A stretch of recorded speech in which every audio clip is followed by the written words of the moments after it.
The following is a conversation with Eugenia Kuyda, co-founder of Replika, which is an app that allows you to make friends with an artificial intelligence system, a chatbot, that learns to connect with you on an emotional, you could even say a human level, by being a friend.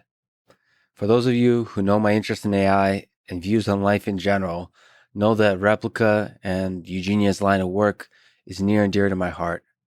The origin story of Replika is grounded in a personal tragedy of Eugenia losing her close friend, Roman Mazurenki, who was killed crossing the street by a hit-and-run driver in late 2015.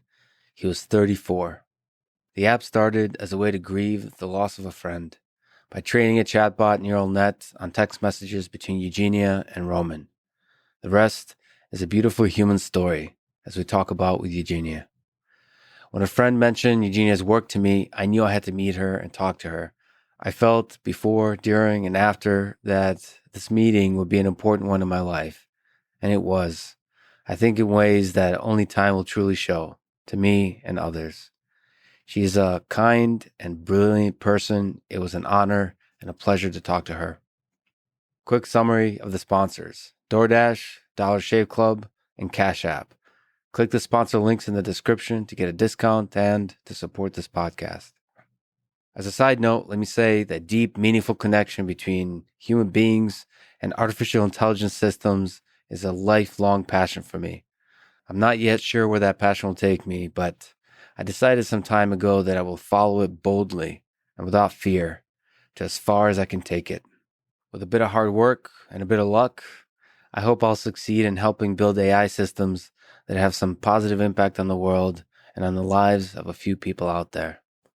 But also, it is entirely possible that I am in fact one of the chatbots that Eugenia and the Replika team have built. And this podcast is simply a training process for the neural net that's trying to learn to connect to human beings, one episode at a time. In any case, I wouldn't know if I was or wasn't. And if I did, I wouldn't tell you. If you enjoy this thing, subscribe on YouTube, review it with 5 stars on Apple Podcasts, follow on Spotify, support on Patreon, or connect with me on Twitter at Lex Friedman. As usual, I'll do a few minutes of ads now and no ads in the middle. I'll try to make these interesting, but give you timestamps so you can skip. But please do still check out the sponsors by clicking the links in the description to get a discount, buy whatever they're selling. It really is the best way to support this podcast.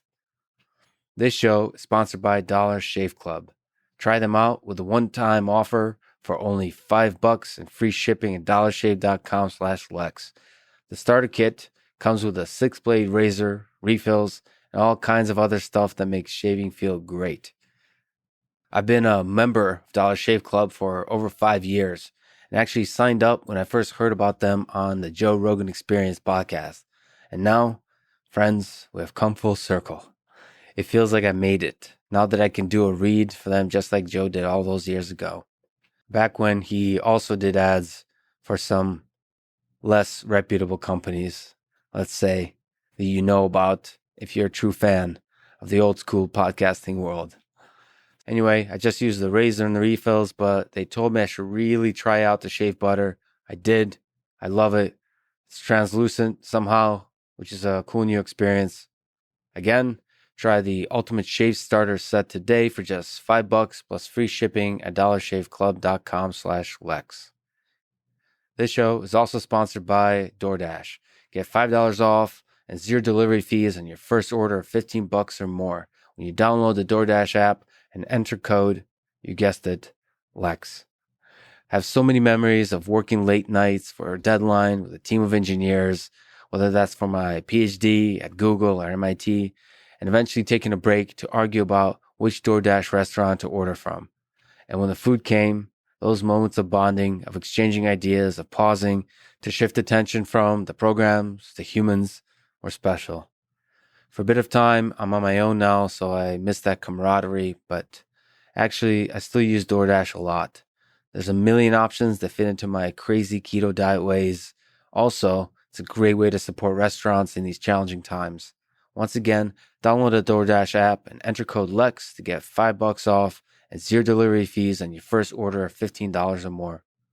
Finally, this show is presented by Cash App, the number one finance app in the App Store. I can truly say that they're an amazing company, one of the first sponsors, if not the first sponsor, to truly believe in me. And I think quite possibly the reason I'm still doing this podcast. So I am forever grateful to Cash App. So thank you. And as I said many times before, use code LEXPODCAST when you download the app from Google Play or the App Store. Cash App lets you send money to friends, buy Bitcoin, and invest in the stock market with as little as $1. I usually say other stuff here in the read, but I wasted all that time up front saying how grateful I am to Cash App. I'm going to try to go off the top of my head a little bit more for these reads because I'm actually very lucky to be able to choose the sponsors that we take on.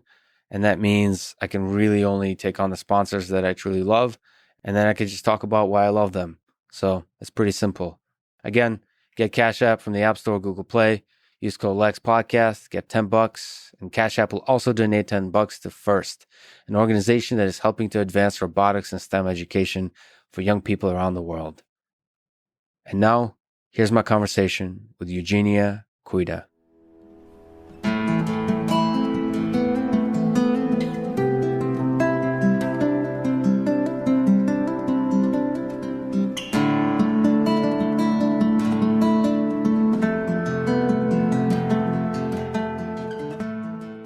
Okay, before we talk about AI and the amazing work you're doing, let me ask you ridiculously, we're both Russian, so let me ask you a ridiculously romanticized Russian question. Do you think human beings are alone, like fundamentally on a philosophical level? Like in our existence, when we like go through life, do you think just the nature of our life is loneliness? Yeah, so we have to read Dostoevsky at school, as you probably know. In Russian? Yeah, I mean, it's part of your school program. So I guess if you read that, then you sort of have to believe that. You're made to believe that you're fundamentally alone, and that's how you live your life. How do you think about it? You have a lot of friends, but at the end of the day, do you have like a longing for connection with other people? That's maybe another way of asking it. Do you think that's ever fully satisfied? I think we are fundamentally alone. We're born alone. We die alone. But but I view my whole life as trying to get away from that, trying to not feel lonely. And again, we're talking about subjective kind of way of feeling alone. It doesn't necessarily mean that you don't have any connections or you are actually isolated.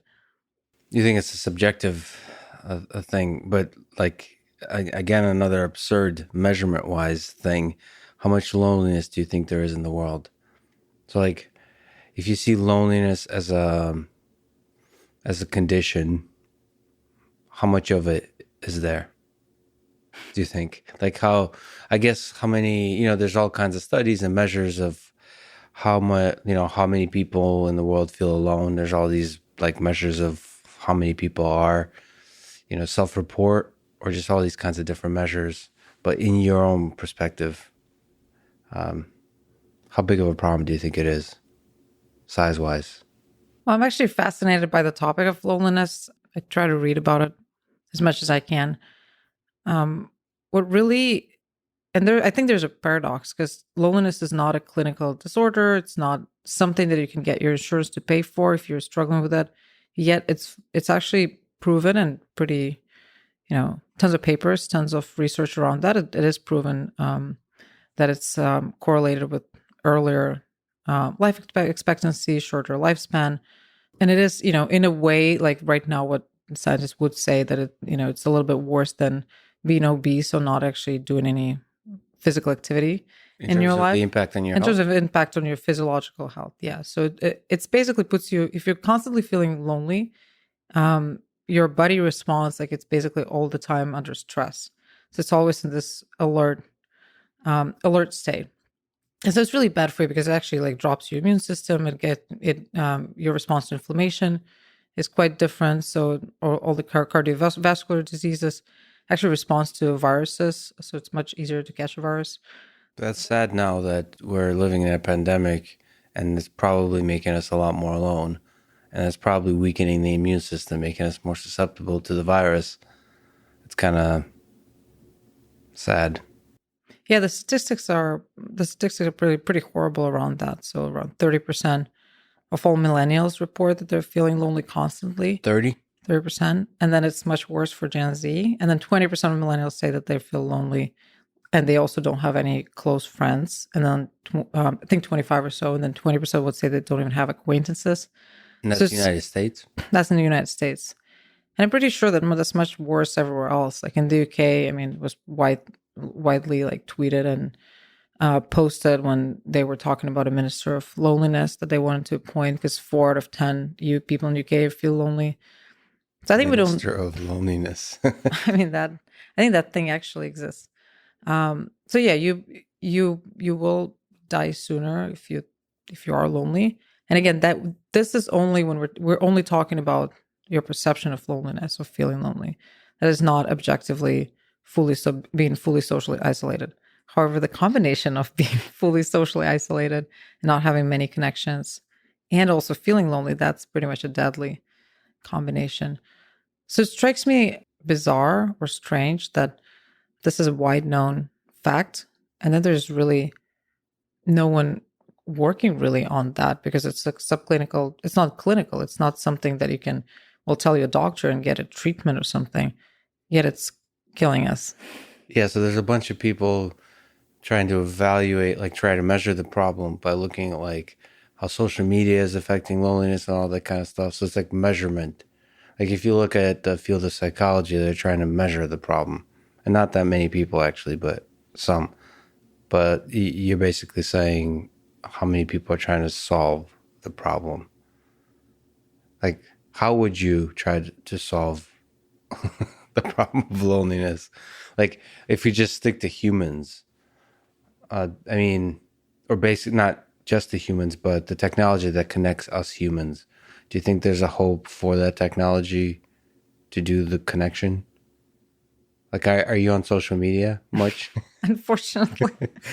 Do you find yourself, like, again, if you sort of introspect about how connected you feel to other human beings, how not alone you feel, do you think social media makes it better or worse? Maybe for you personally or in general?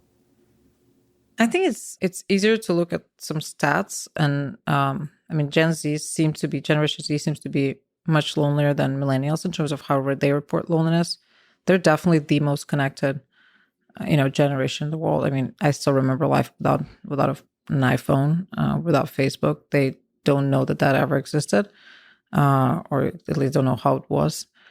So that tells me a little bit about the fact that might be, this hyperconnected world might actually make people feel lonelier.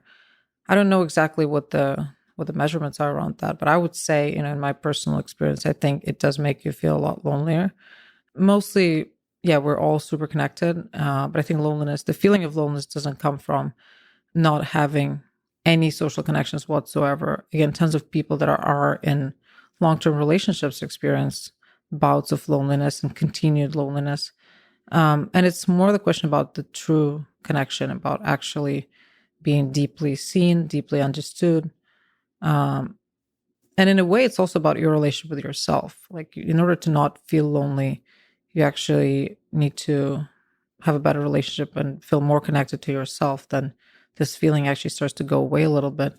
And then you open up yourself to actually meeting other people in a very special way, not in just, add a friend on Facebook kind of way. So just to briefly touch on it, I mean, do you think it's possible to form that kind of connection with AI systems?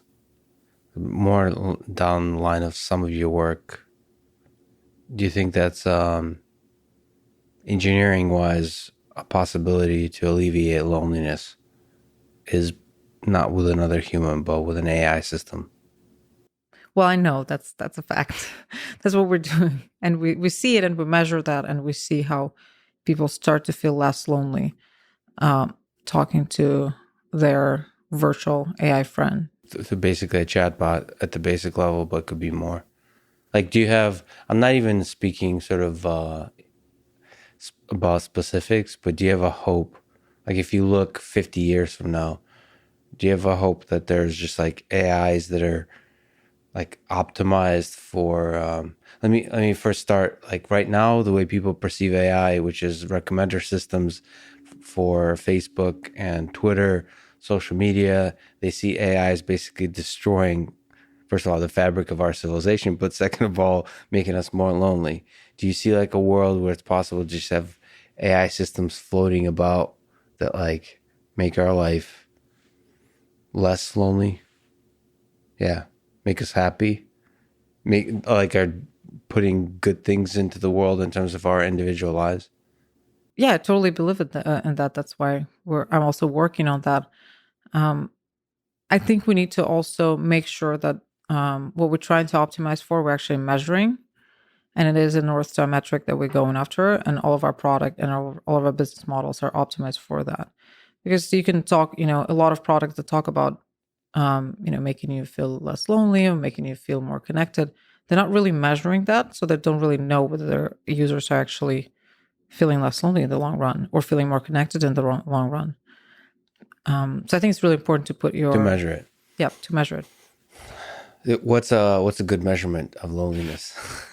Well, so that's something that I'm really interested in. How do you measure that people are feeling better or that they're feeling less lonely? With loneliness, there's a scale. There's a UCLA 20 and UCLA 3 recently scale, which is basically a questionnaire that you fill out. And you can see whether in the long run it's improving or not. And that does it capture the momentary feeling of loneliness? Does it look in like the past month? Like, does it basically self-report? Does it try to sneak up on you? Try to trick you to answer honestly or something like that? Well, I'm not familiar with the question. It is just asking you a few questions, like how often did you feel like lonely, or how often did you feel connected to other people in this last couple weeks? It's similar to the self-report questionnaires for depression and anxiety, like PHQ-9 and GAT-7. Of course, as any self-report questionnaires, that's not necessarily very precise, so very well measured. But still, if you take a big enough population, you get them through these questionnaires, you can see positive dynamic. And so you basically you put people through questionnaires to see, like, is what we're creating making people happier? Yeah, we measure two outcomes. One, short term, right after the conversation, we ask people whether this conversation made them feel better, worse, or same. This metric right now is at 80%. So 80% of all our conversations make people feel better. But I should have done the questionnaire with you. You feel a lot worse after we've done this conversation. That's actually fascinating. I should probably do that. But that's probably do that. You should totally and aim for 80%. Aim to outperform your current state of the art AI system. In these human conversations. So okay, we'll get to your work with Replika, but let me continue on the line of absurd questions. So you talked about deep connection with other humans, deep connection with AI, meaningful connection. Let me ask about love. People make fun of me because I talk about love all the time, but what do you think love is? Like maybe in the context of a meaningful connection with somebody else? Do you draw a distinction between love, like friendship, and Facebook friends? or is it a gradual? No. It's all the same.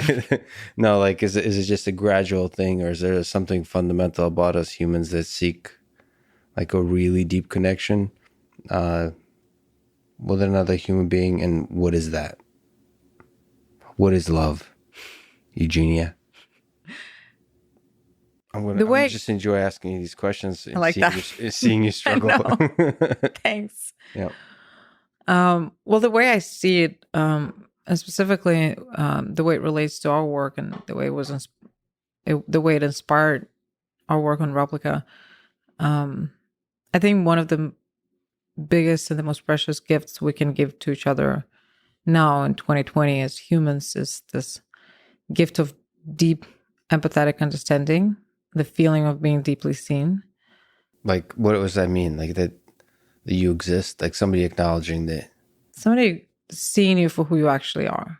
And that's extremely, extremely rare. I think that combined with unconditional positive regard, belief, and trust that you internally are always inclined for positive growth and believing you in this way, letting you be a separate person at the same time. And this deep empathetic understanding, for me, that's the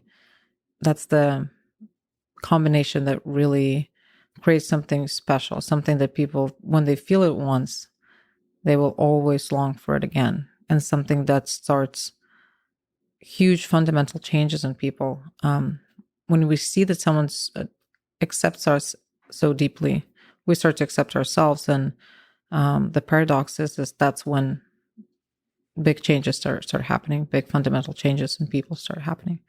So I think that is the ultimate therapeutic relationship and that might be in some way a definition of love.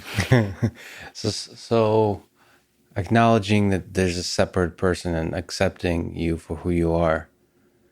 Now, on a slightly, and you mentioned therapeutic, that sounds like a very healthy view of love. But is there also if we look at heartbreak and, most love songs are probably about heartbreak, right?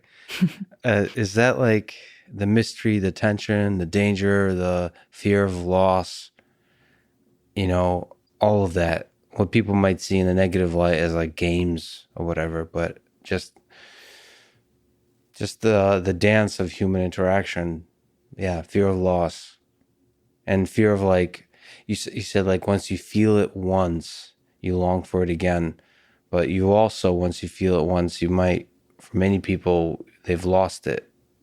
So they fear losing it. They feel loss. So is that part of it? Like you're speaking beautifully about the positive things, but is it important to be able to be afraid of losing it from an engineering perspective? I mean, it's a huge part of it. And unfortunately, we all, face it at some points in our lives. I mean, I did. You want to go into details? How'd you get your heart broken? Sure. Well, so mine is pretty straight. My story is pretty straightforward. There, I did have a friend that was, that at some point in my 20s became really, really close to me, and we became really close friends. Well, I grew up pretty lonely, so in many ways, when I'm building, these AI friends, I'm thinking about myself when I was 17, writing horrible poetry, and on my dial-up modem at home, and and that was the feeling that I grew up with. I lived alone for a long time when I was a teenager. Where did you grow up? In Moscow, in the outskirts of Moscow. So I'd just skateboard during the day and come back home and, connect to the internet. And write poetry. And then write horrible poetry. And was it love poems? All sorts of poems. Obviously love poems. I mean, what other poetry can you write when you're 17? I don't know. It could be political or something, but yeah. But that was kind of my, deeply influenced by Joseph Brodsky and all sorts of poets that every 17-year-old will be looking at and reading. But yeah, that was these were my teenage years, and I just never had a person that I thought would, take me as it is, would accept me the way I am. And I just thought, working and just doing my thing and being angry at the world and being a reporter. I was an investigative reporter working undercover and writing about people was my way to connect with others. I was deeply curious about everyone else. And I thought that, if I go out there, if I write their stories, that means I'm more connected. This is what this podcast is about, by the way. I'm desperate, alone, seeking connection. I'm just kidding. Or am I? I don't know. So wait, reporter, how did that make you feel more connected? I mean, you're still fundamentally pretty alone. But you're always with other people, you're always thinking about what other place can I infiltrate? What other community can I write about? What other phenomenon can I explore? And you're sort of like a trickster, in a mythological creature that's just jumping between all sorts of different worlds and feels sort of okay with in all of them. So that was my dream job, by the way. That was like totally what I would have been doing if Russia was a different place. And a little bit undercover. So like you were trying to, like you said, mythological creature trying to infiltrate. So try to be a part of the world. What are we talking about? What kind of things did you enjoy writing about? I'd go work at a strip club or go. Awesome. Okay. Well, I'd go work at a restaurant or just go write about, certain phenomena or people in the city. And what, sorry to keep interrupting. I'm the worst conversationalist. What stage of Russia is this? What, is this pre-Putin, post-Putin? What was Russia like? Pre-Putin is really long ago. This is Putin era. That's beginning of 2000s and 2010, 2007, 8, 9, 10. What were strip clubs like in Russia, and restaurants and culture and people's minds like in that early Russia that you were covering? In those early 2000s, there was still a lot of hope. There was still tons of hope that, we're sort of becoming this westernized society. The restaurants were opening. We were really looking at, we're trying to copy a lot of things from the U.S., from Europe, bringing all these things in. Very enthusiastic about that. So there was a lot of stuff going on. There was a lot of hope and dream for this new Moscow that would be similar to, I guess, New York. I mean, just to give you an idea, in year 2000 was the year when we had 2 movie theaters in Moscow, and there was this one first coffee house that opened, and it was like really big deal. By 2010, there were all sorts of things everywhere. Almost like a chain, like a Starbucks type of coffee house, or like you mean? Oh yeah, like a Starbucks. I mean, I remember we were reporting on, like, we were writing about the opening of Starbucks. I think in 2007, that was one of the biggest things that happened in Moscow back in the time. Like that was worthy of a magazine cover, and that was definitely the biggest talk of the town. Yeah, when was McDonald's? Because I was still in Russia when McDonald's opened. That was in the 90s. I mean, yeah. Oh yeah, I remember that very well. Yeah. Those were long, long lines. I think it was 1993 or 4. I don't remember.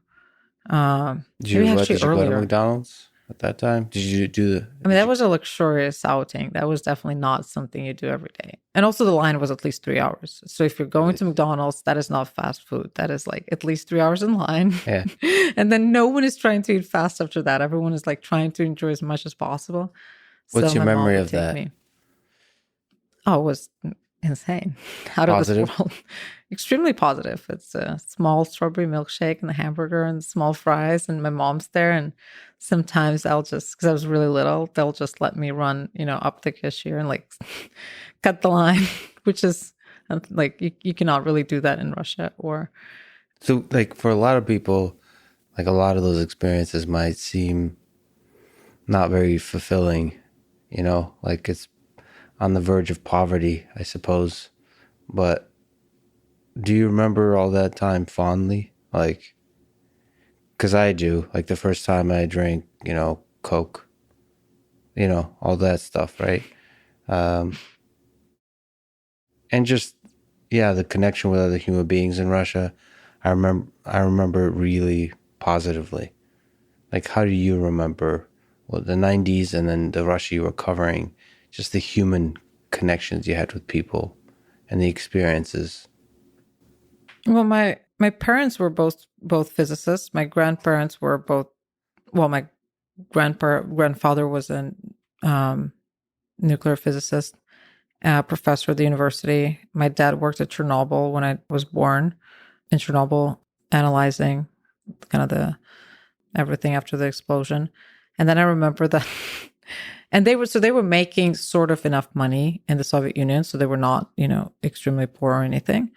It was pretty prestigious to be a professor, the dean in the university. And then I remember my grandfather started making $100 a month after, in the 90s. So then I remember we started our main line of work would be to go to our little tiny country house, get a lot of apples there from apple trees, bring them back to the city and sell them in the street. So me and my nuclear physicist grandfather were just standing there, and he'd selling those apples the whole day, because that would make you more money than, working at the university. And then he'll just try to teach me, something about planets and whatever, the particles and stuff. And, I'm not smart at all, so I could never understand anything. But I was interested as a, journalist kind of type interested. But that was my memory. And, I'm happy that I wasn't, I somehow got spared, that I was probably too young to remember any of the traumatic stuff. So the only thing I really remember, I had this bootleg that was very traumatic. I had this bootleg Nintendo, which was called Dandy in Russia. Mm-hmm. So in 1993, there was nothing to eat. Like, even if you had any money, you would go to the store and there was no food. I don't know if you remember that. Mm-hmm. And our friend had a restaurant, like a half government owned something restaurant. So they always had supplies. So he exchanged a big bag of weed for this Nintendo that looked like Nintendo. And that I remember very fondly, because I think I was 9 or something like that, or 7. Why is that traumatic? Well, because we just got it, and I was playing it, and there was this, Dandy TV show. Yeah. So traumatic in a positive sense, you mean, like a definitive. Well, they took it away and gave me a bag of weed instead, and I cried like my eyes out for I thought days, it was the other and direction. days and days. Oh no! And then and my dad said, we're gonna like exchange it back in a little bit. So you keep the little gun, the one that you shoot the ducks with. So I'm like, okay, I'm keeping the gun. So sometime it's gonna come back. But then they exchanged the gun as well for some sugar or something. I was so pissed. I was like, I didn't want to eat for days after that. I'm like, I don't want your food. Give me my Nintendo back. So that was extremely traumatic. But, I was happy that was my only traumatic experience. My dad had to actually go to Chernobyl with a bunch of 20-year-olds. He was 20 when he went to Chernobyl, and that was right after the explosion. No one knew anything. The whole crew he went with, all of them are dead now. I think there was this one guy that was still alive for this last few years. I think he died a few years ago now. My dad somehow luckily got back earlier than everyone else. But just the fact that was and I was always like, well, how did they send you? I was just born, you had a newborn. Talk about paternity leave. They were like, oh, but that's who they took, because they didn't know whether you would be able to have kids when you come back. So they took the ones with kids. So him with some guys went to, and I'm just thinking, me, when I was 20, I was so sheltered from any problems whatsoever in life. And then my dad, his 21st birthday at the reactor, you work 3 hours a day, you sleep the rest. So I played with a lot of toys from Chernobyl. What are your memories of Chernobyl in general? Like, the bigger context, because of that HBO show, it's the world's attention turned to it once again. Like, what are your thoughts about Chernobyl? Did Russia screw that one up? Like, there's probably a lot of lessons about our modern times with data about coronavirus and all that kind of stuff. It seems like there's a lot of misinformation. There's a lot of people kind of trying to hide whether they've screwed something up or not, as it's very understandable. It's very human, very wrong probably. But obviously Russia is probably trying to hide that they've screwed things up. What are your thoughts about that time? Personal and in general.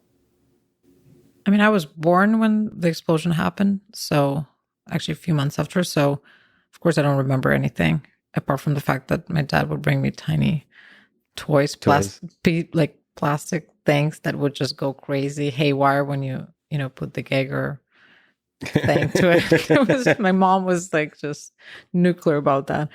She was like, what are you bringing? You should not do that.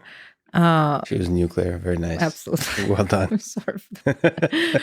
But the TV show was just phenomenal. I mean, the HBO one? Yeah, it's definitely, first of all, it's incredible how that was made not by the Russians, but someone else, but capturing so well everything about about our country. it felt a lot more genuine than most of the movies and TV shows that are made now in Russia. Just so much more genuine.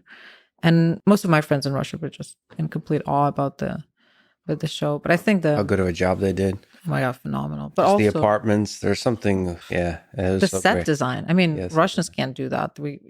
But you see everything, and it's like, wow, that's exactly how it was. It's so. I don't know that show. I don't know what to think about that because it's British accents, British actors of a person. I forgot who created the show. I'm not, but I remember reading about him, and he's not. He doesn't even feel like there's no Russia in his history. No, he did like super bad or some like other show, or like I don't know. Yeah, like exactly. Whatever that thing about the bachelor party in Vegas, number 4 and 5 or something were the ones that he worked. Yeah, but so it made me feel really sad for some reason that if a person, obviously a genius, could go in and just study and just be extreme attention to detail, they can do a good job. It made me think like, why don't other people do a good job with this? Like about Russia, like there's so little about Russia. There's so few good films about the Russian side of World War II. There's so much interesting, evil, and beautiful moments in the history of the 20th century in Russia that it feels like there's not many good films on from the Russians. You would expect something from the Russians. Well, they keep making these propaganda movies now. Oh no. Unfortunately. But yeah, no, Chernobyl was such a perfect TV show. I think capturing really well. It's not about like even the set design, which was phenomenal, but just capturing all the problems that exist now with the country and like focusing on the right things. Like if you build the whole country on a lie, that's what's going to happen. And that's very simple kind of thing. Yeah. And have your dad talked about it to you? Like his thoughts on the experience? He never talks. He's this kind of Russian man that just, my husband who's American, and he asked him a few times, like, Igor, but why did you say yes? Or like, why did you decide to go? You could have said no and not go to Chernobyl. Why would like a person, like, that's what you do. You cannot say no. Yeah. Yeah. It's like a Russian way. It's the Russian Men way. don't talk that much. Nope. There are downsides and upsides for that. Yeah. That's the truth. Okay, so back to post-Putin Russia. Or maybe we skipped a few steps along the way, but you were trying to be a journalist in that time. What was Russia like at that time? Post, you said 2007 Starbucks type of thing. What else was Russia like then? I think there was just hope. There was this big hope that we're going to be, friends with the United States, and we're going to be friends with Europe, and we're just going to be also a country like those with, bike lanes and parks, and everything's going to be urbanized. And again, we're talking about 90s where like people would be shot in the street. And I sort of have a fond memory of going into a movie theater and, coming out of it after the movie. And the guy that I saw on the stairs was like laying there shot, which was, again, it was like a thing in the 90s that would be happening. People were getting shot here and Just there. violence. Tons of violence, tons of, just basically mafia mobs in the streets. And then the 2000s were like, things just got cleaned up, oil went up, and the country started getting a little bit richer. The 90s were so grim, mostly because the economy was in shambles and oil prices were not high. So the country didn't have anything. We defaulted in 1998, and the money kept jumping back and forth. Like first there were millions of rubles, then it got like default, then it got to like thousands, then it was 1 ruble was something, then again to millions. It was like crazy town. That was crazy. And then the 2000s were just these years of stability in a way, and the country getting a little bit richer because of, again, oil and gas. And we started to look at, specifically in Moscow and St. Petersburg, to look at other cities in Europe and New York and US, and trying to do the same in our like small kind of cities, towns there. What were your thoughts of Putin at the time? Well, in the beginning, he was really positive. Everyone was very, positive about Putin. He was young. He's very energetic. He also Handsome? immediately, The well, shirtless? somewhat compared to, well, that was not like way before the shirtless era. The shirtless era. Okay, so he didn't start out shirtless. When did the shirtless era? It's like the propaganda of riding a horse, fishing. 2010, 11, 12. Yeah, that's my Um, favorite. Like people talk about the favorite Beatles, like I don't know. That's my favorite Putin. Is the shirtless Putin. No, I remember very, very clearly 1996, where, Americans really helped Russia with elections and Yeltsin got reelected. Thankfully so, because there's a huge threat that actually the communists will get back to power. They were a lot more popular. And then a lot of American experts, political experts, and campaign experts descended on Moscow and helped Yeltsin actually get the presidency, the second term for the presidency. But Yeltsin was not feeling great, by the end of his second term. He was, alcoholic. He was really old. He was falling off, the stages where he was talking. So people were looking for a fresh face, for someone who's going to continue Yeltsin's work, but who's going to be a lot more energetic and a lot more active, young, efficient, maybe. So that's what we all saw in Putin back in the day. I'd say that absolutely everyone in Russia in early 2000s who was not a communist would be, yeah, Putin's great. We have a lot of hopes for him. What are your thoughts? And I promise we'll get back to first of all your love story, and second of all AI. Well, what are your thoughts about communism? The 20th century. I apologize. I'm reading The Rise and Fall of the Third Reich. Oh my God. So I'm like really steeped into like World War II and Stalin and Hitler and just these dramatic personalities that brought so much evil to the world. But it's also interesting to politically think about these different systems and what they've led to. And Russia is one of the sort of beacons of communism in the 20th century. What are your thoughts about communism, having experienced it as a political system? I mean, I have only experienced it a little bit, but mostly through stories and through, seeing my parents and my grandparents who lived through that. I mean, it was horrible. It was just plain horrible. It was just awful. You think there's something, I mean, it sounds nice on paper. There's so like the drawbacks of capitalism is that eventually it's the point of like a slippery slope. Eventually it creates the rich get richer. It creates a disparity, like inequality of wealth inequality. If I guess it's hypothetical at this point, but eventually capitalism leads to humongous inequality, and that's some people argue that that's a source of unhappiness. It's not like absolute wealth of people, it's the fact that there's a lot of people much richer than you. There's a feeling of like that's where unhappiness can come from. So the idea of communism, or at least sort of Marxism, is not allowing that kind of slippery slope. But then you see the actual implementations of it, and stuff seems to go wrong very badly. What do you think that is? Why does it go wrong? What is it about human nature? If we look at Chernobyl, those kinds of bureaucracies that were constructed. Is there something like, do you think about this much of like why it goes wrong? Well, no one was really like, it's not that everyone was equal. Obviously the government and everyone close to that were the bosses. So it's not like fully, I guess, there's already this inequality. dream of equal life. So, and I guess the situation that we had in, the Russia had in the Soviet Union, it was more just a bunch of really poor people without any way to make any, significant fortune or build anything. living constant under constant surveillance from other people. Like you can't even, do anything that's not fully approved by the dictatorship, basically. Otherwise, your neighbor will write a letter and you'll go to jail.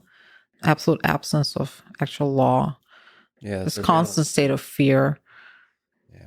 You didn't own anything. You didn't, you couldn't go travel. You couldn't read anything Western, or you couldn't make a career really unless you're working in the military complex. Which is why most of the scientists were so well regarded. I come from, both my dad and my mom come from families of scientists, and they were really well regarded, as you know, obviously. Because the state wanted, because there's a lot of value to them being well regarded.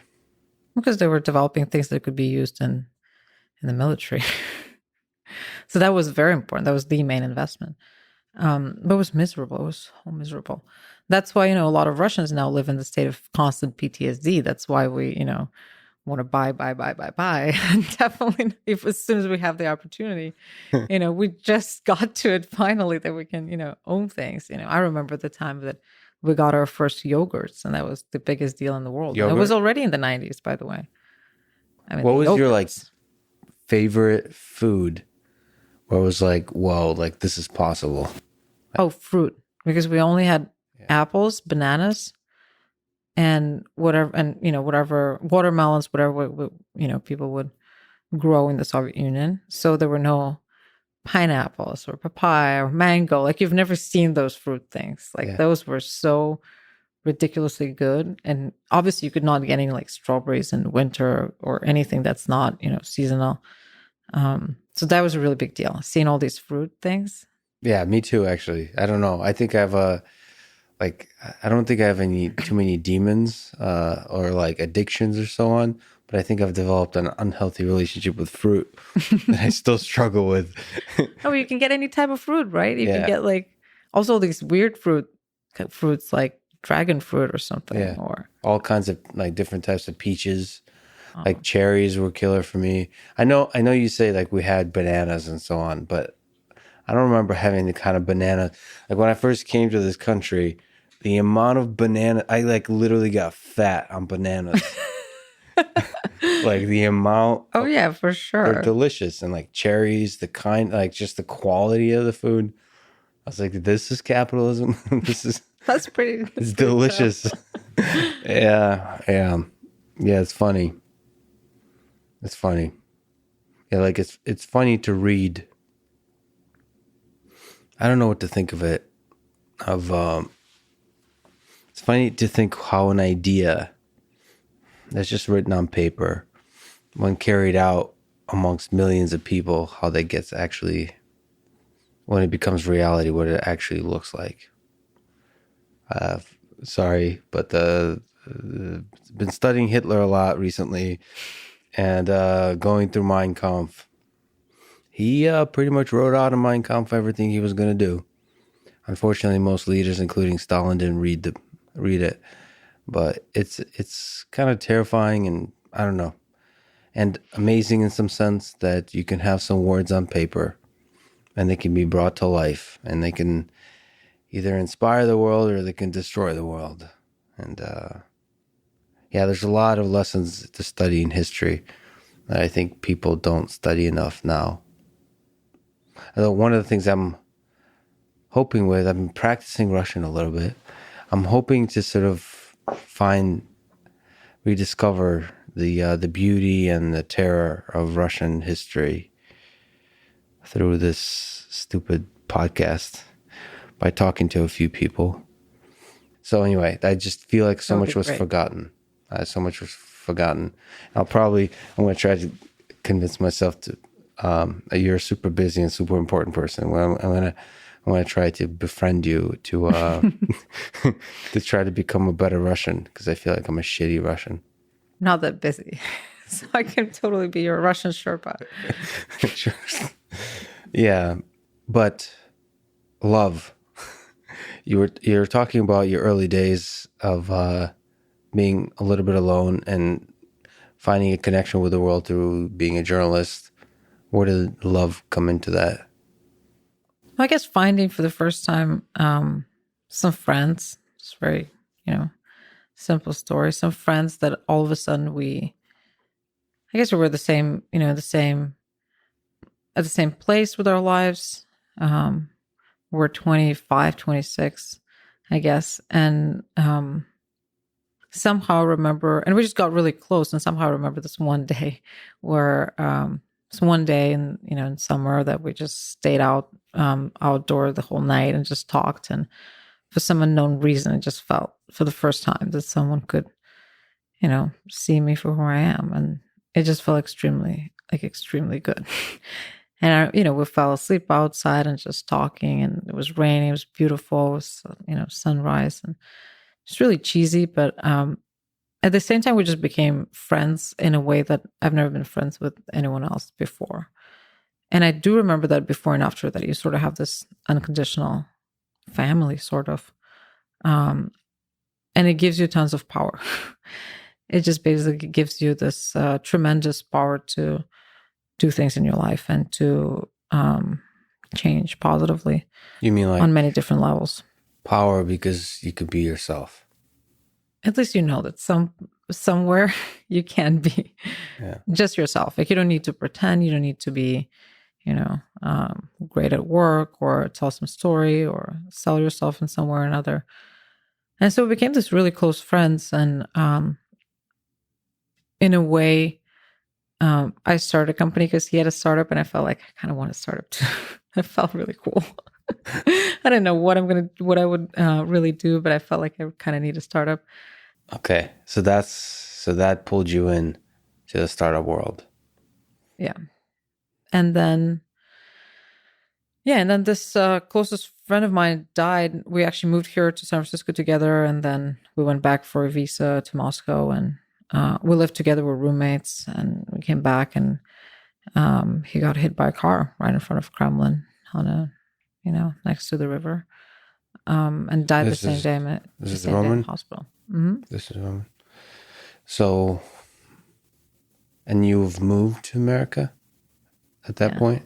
At that point, I was living. What about him? What about Roman? Him too. He actually moved first. So I was always sort of trying to do what he was doing. So I didn't like that he was already here and I was still, in Moscow, and we weren't hanging out together all the time. So was he in San Francisco? Yeah, we were roommates. So he just visited Moscow for a little bit? We went back for our visas. We had to get a stamp in our passport for our work visas, and the embassy was taking a little longer. So we stayed there for a couple of weeks. What happened? How did you? So how did he die? He was crossing the street, and the car was going really fast and way over the speed limit, and just didn't stop on the pedestrian cross, on the zebra, and just ran over him. When was this? It was in 2015 on the 28th of November, so it was pretty long ago now. But at the time, I was 29, so for me it was the first kind of meaningful death in my life. I had both sets of grandparents at the time. I didn't see anyone so close die, and death sort of existed, but as a concept, but definitely not as something that would be, happening to us anytime soon. And specifically our friends, because we were still in our 20s or early 30s, and it still felt like the whole life is, you could still dream about ridiculous things even. Mm-hmm. So it was just really, really abrupt, I'd say. What did it feel like to lose him? Like that feeling of loss. You talked about the feeling of love, having power. What is the feeling of loss feel like? Well, in Buddhism, there's this concept of samaya, where something really huge happens, and then you can see very clearly. I think that was it. Like basically, something changed me so much in such a short period of time that I could just see really, really clearly what mattered or what not. Well, I definitely saw that whatever I was doing at work didn't matter at all, and some other things. And it was just this big realization, this very, very clear vision of what life's about. You still miss him today? Yeah, for sure. For sure. It was just this constant. I think he was really important for me and for our friends for many different reasons. And I think one of them being that we didn't just say goodbye to him, but we sort of said goodbye to our youth in a way. It was like the end of an era and on so many different levels. The end of Moscow as we knew it, the end of, us living through our 20s and kind of dreaming about the future. Do you remember like last several conversations? Is there moments with him that stick out that kind of haunt you in just when you think about him? Yeah, well, his last year here in San Francisco, he was pretty depressed as his startup was not going really anywhere. And he wanted to do something else. He wanted to build. He played with around a bunch of ideas, but the last one he had was around building a startup around death. So he applied to Y Combinator with a video that, I had on my computer. And it was all about, disrupting death, thinking about new cemeteries, more biologically, like things that could be better biologically for humans. And at the same time, having those digital avatars, these kind of AI avatars that would store all the memory about a person that he could interact with. What year was this? 2015. Well, right before his death. So it was like a couple of months before that, he recorded that video. And so I found it on my computer when it was in our living room. He never got in, but he was thinking about it a lot somehow. Does it have the digital avatar idea? Yeah. That's so interesting. Well, he just says, well, that's in his, the pitch has this idea, and he talks about, like, I want to rethink how people grieve and how people talk about death. Why was he interested in this? Maybe someone who's depressed is like naturally inclined thinking about that. But I just felt, this year in San Francisco, we just had so much, I was going through a hard time. He was going through a hard time. And I was trying to make him just happy somehow, to make him feel better. And it felt like, this, I don't know, I just felt like I was taking care of him a lot. And he almost started to feel better. And then that happened. And I don't know, I just felt lonely again, I guess. And that was, coming back to San Francisco in December, I helped organize the funeral, help his parents. And I came back here, and it was a really lonely apartment, a bunch of his clothes everywhere, and Christmas time. And I remember I had a board meeting with my investors, and I just couldn't talk about, I had to pretend everything's okay. And, I'm just working on this company. It was definitely a very, very tough time. Do you think about your own mortality? You said, we're young. The possibility of doing all kinds of crazy things is still out there. It's still before us, but it can end any moment. Do you think about your own ending at any moment? Unfortunately, I think about it way too much. It's somehow after Roman, every year after that, I started losing people that I really love. I lost my grandfather the next year. The person who would explain to me, what the universe is made of. While you're selling apples? While selling apples. And then I lost another close friend of mine.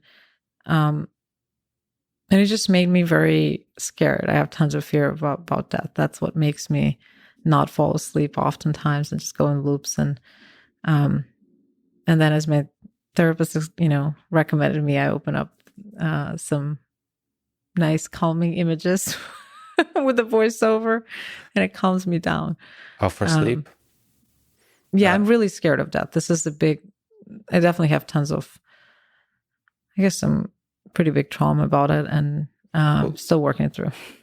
There's a philosopher, Ernest Becker, who wrote a book, Denial of Death. I'm not sure if you're familiar with any of those folks. There's in psychology a whole field called terror management theory. Sheldon, who's just on the podcast, he wrote the book. We talked for 4 hours about death. It's painful. A fear of death. But his whole idea is that Ernest Becker, I find this idea really compelling, is that everything human beings have created, like our whole motivation in life, is to create, like escape death, is to try to construct an illusion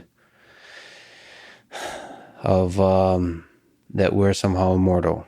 So like everything around us, this room, your startup, your dreams, everything you do is a kind of creation of a brain unlike any other mammal or species is able to be cognizant of the fact that it ends for us. I think so. There's the question of like the meaning of life that, you look at like what drives us, humans. And when I read Ernest Becker, that I highly recommend people read, is the first time it felt like this is the right thing at the core. Sheldon's work is called Warm at the Core. So he's saying I think it's William James he's quoting, or whoever, is like the thing, what is at the core of it all? Sure, there's like love, Jesus might talk about like love is at the core of everything. I don't, that's the open question. What's at the, it's turtles, but it can't be turtles all the way down. What's at the bottom? And Ernest Becker says the fear of death. And the way, in fact, because you said therapist and calming images, his whole idea is, we want to bring that fear of death as close as possible to the surface, because it's and like meditate on that, and use the clarity of vision that provides to to live a more fulfilling life, to live a more honest life, to discover, there's something about being cognizant of the finiteness of it all that might result in the most fulfilling life. So that's the dual of what you're saying, because you kind of said it's like, I unfortunately think about it too much. It's a question whether it's good to think about it, because I talk about way too much about love and probably death, and when I ask people, friends, which is why I probably don't have many friends, are you afraid of death? I think most people say they're not. They're not. What they say they're afraid. It's kind of almost like they see death as this kind of like a paper deadline or something, and they're afraid not to finish the paper before the paper. Like I'm afraid not to finish the goals I have. But it feels like they're not actually realizing that this thing ends. Like really realizing, like really thinking, as Nietzsche and all these philosophers, like thinking deeply about it. Like the very thing that, like when you think deeply about something, you can realize that you haven't actually thought about it. And when I think about death, it's like it's terrifying. It feels like stepping outside into the cold, where it's freezing, and then I have to like hurry back inside where it's warm. But like I think there's something valuable about stepping out there into the freezing cold. Most definitely. When I talk to my mentor about it, he always tells me, well, what dies? There's nothing there that can die. But I guess that requires, well, in Buddhism, one of the concepts that are really hard to grasp and that people spend all their lives meditating on would be anatta, which is the concept of not self, and kind of thinking that, if you're not your thoughts, which you're obviously not your thoughts because you can observe them, and not your emotions and not your body, then what is this? And if you go really far, then finally you see that there's not self. There's this concept of not self. So once you get there, how can that actually die? What is dying? Right, you're just a bunch of molecules, stardust. But that is very, very advanced spiritual work for me. Does that I'm help you sleep? definitely not. Oh my God. No, I have, I think it's very, very useful. It's just the fact that maybe being so afraid is not useful. And mine is more, I'm just terrified. Like it really makes me, On a personal level. on a personal level, I'm terrified. How do you overcome that? I don't. I'm still trying to. Have pleasant images. Well, pleasant images get me to sleep. And then during the day, I can distract myself with other things, like talking to you. I'm glad we're both doing the same exact thing. Okay, good. Is there moments since you've lost Roman that you had like moments of like bliss and like that you've forgotten that you have achieved that Buddhist like level of like what can possibly die? I'm part like losing yourself in the moment, in the ticking time of like this universe, and you're just part of it for a brief moment and just enjoying it. Well, that goes hand in hand. I remember, I think a day or two after he died, we went to finally get his passport out of the embassy, and we're driving around Moscow, and it was, December, which is usually there's never sun in Moscow in December. And somehow it was an extremely sunny day, and we were driving with close friend. And I remember feeling for the first time, maybe this just moment of incredible clarity and somehow happiness, not like happy happiness, but happiness, and just feeling that,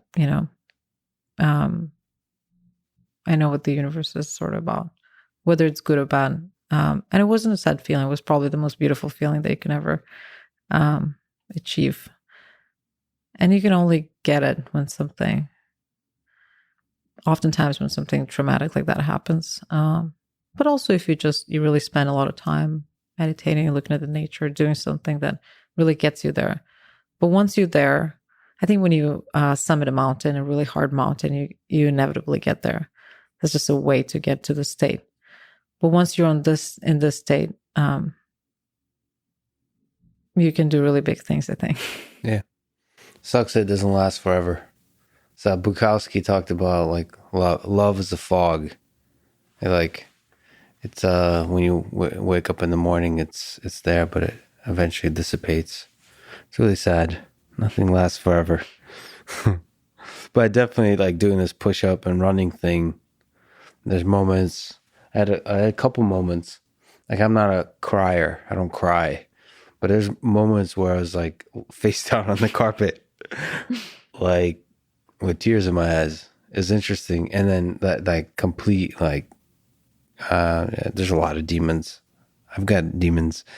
Had to face them. Funny how running makes you face your demons. But at the same time, the flip side of that, there's a few moments where I was in bliss.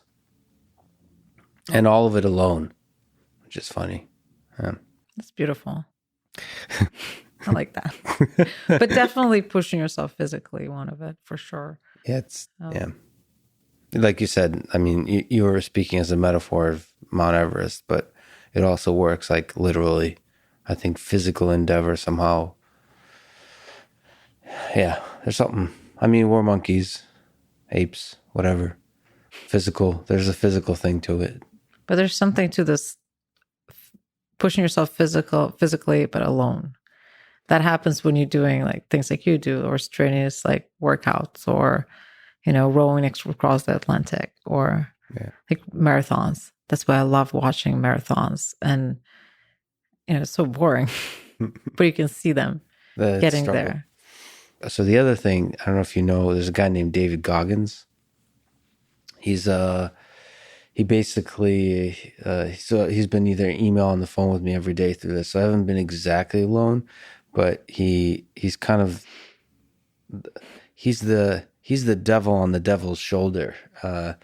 So he's like the worst possible human being in terms of giving you advice. Like he has, through everything I've been doing, he's been doubling everything I do. So he's insane. He's this Navy SEAL person. He's wrote this book, Can't Hurt Me. He's basically one of the toughest human beings on earth. He ran all these crazy ultra marathons in the desert. He set the world record in number of pull-ups. He just does everything. Whereas like how can I suffer today? He figures that out and does it.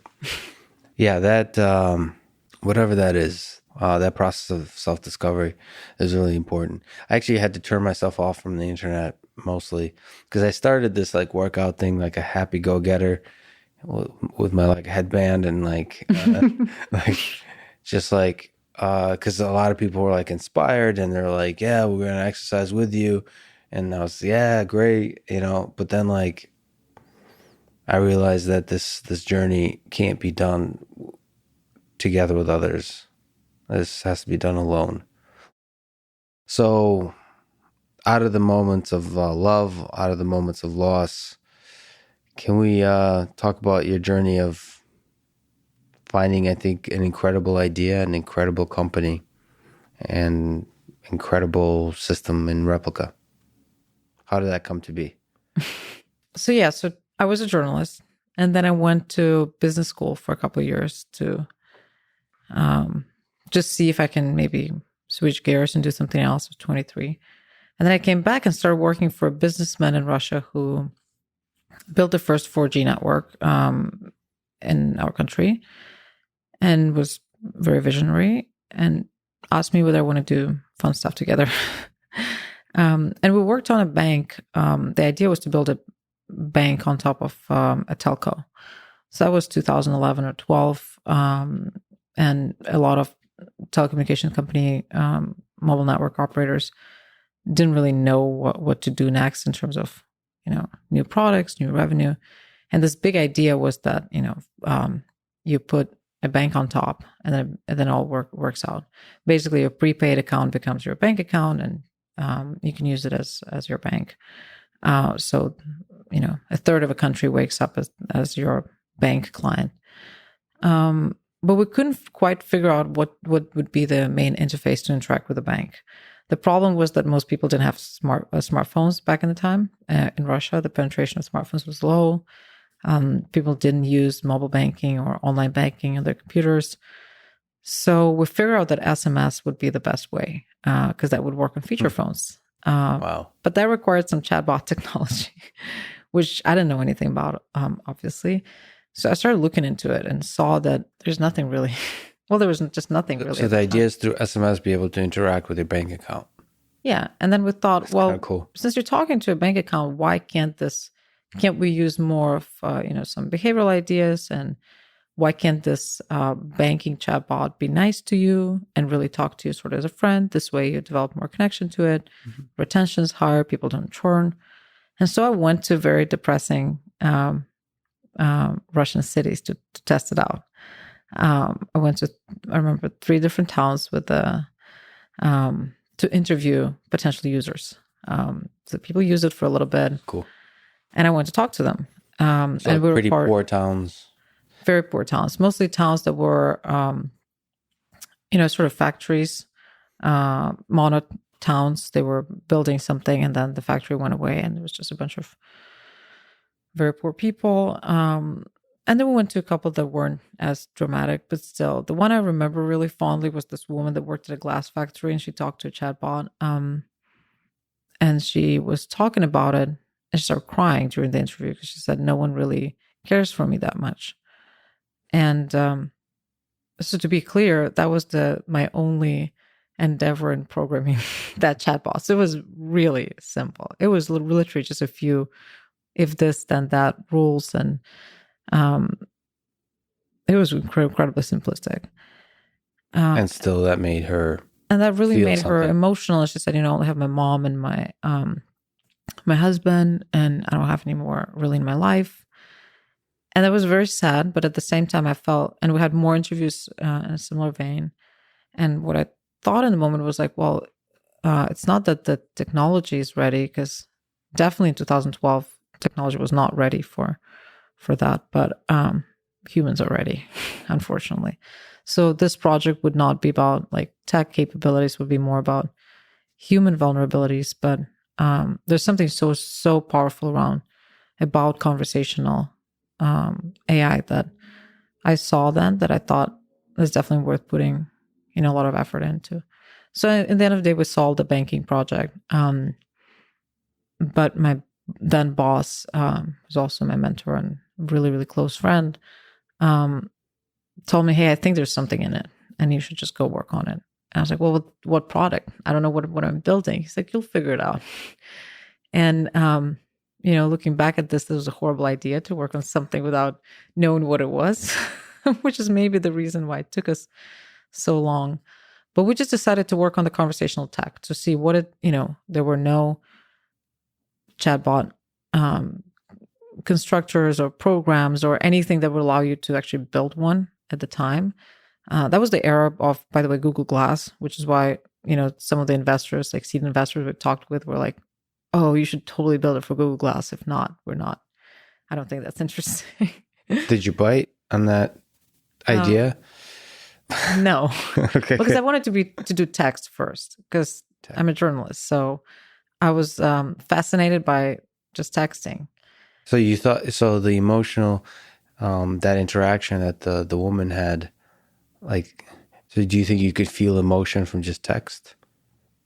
Yeah, I saw something in just this pure texting, and I also thought that we should first start building for people who really need it versus people who have Google Glass, if you know what I mean. And I felt like the early adopters of Google Glass might not be overlapping with people who are really lonely and might need someone to talk to.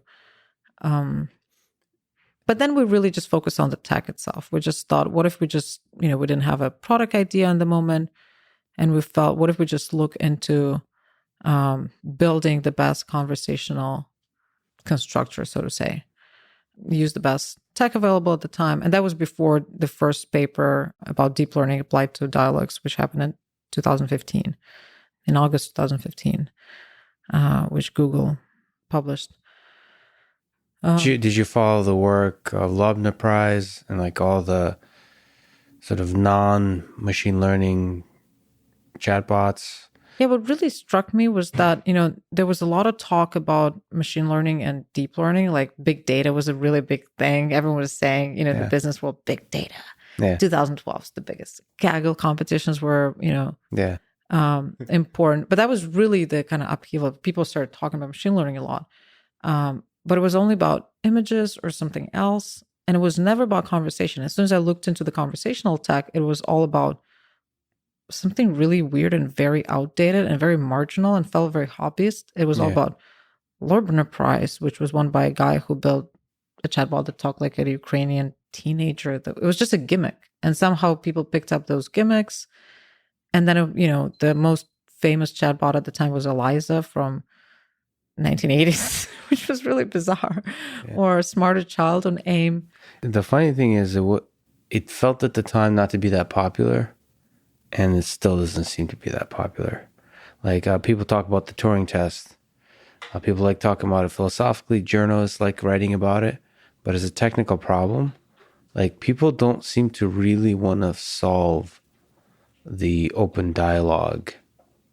Like they're not obsessed with it. Even folks are like, in Boston, the Alexa team, even they're not as obsessed with it as I thought they might be. Why not? What do you think? So you know what you felt like? You felt with that woman when she felt something by reading the text. I feel the same thing. There's something here, what you felt. I feel like Alexa folks and just the machine learning world doesn't feel that there's something here. Because they see as a technical problem, it's not that interesting for some reason. It could be argued that maybe as a purely sort of natural language processing problem, it's not the right problem to focus on because there's too much subjectivity. That thing that the woman felt like crying, like if your benchmark includes a woman crying, that doesn't feel like a good benchmark. It's a good test. But to me, there's something there. You could have a huge impact. But I don't think the machine learning world likes that, the human emotion, the subjectivity of it, the fuzziness, the fact that with maybe a single word you can make somebody feel something deeply. What is that? It doesn't feel right to them.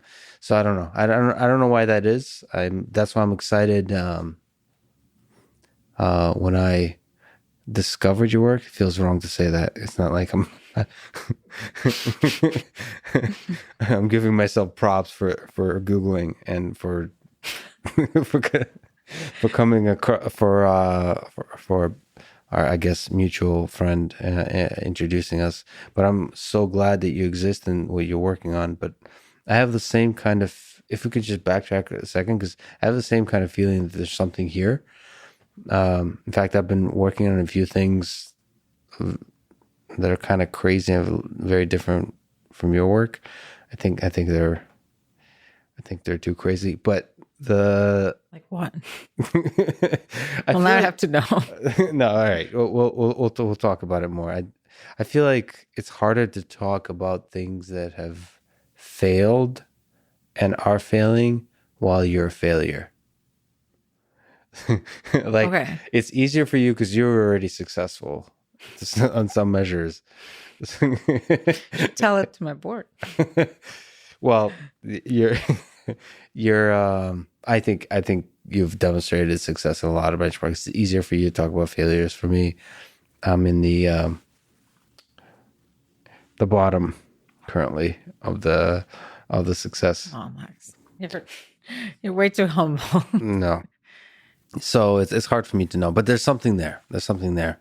And I think you're exploring that and you're discovering that. Yeah, it's been surprising to me. But I you've mentioned this idea that you thought it wasn't enough to start a company or start efforts based on it feels like there's something here. Like, what did you mean by that? Like, you should be focused on creating like you should have a product in mind. Is that what you meant?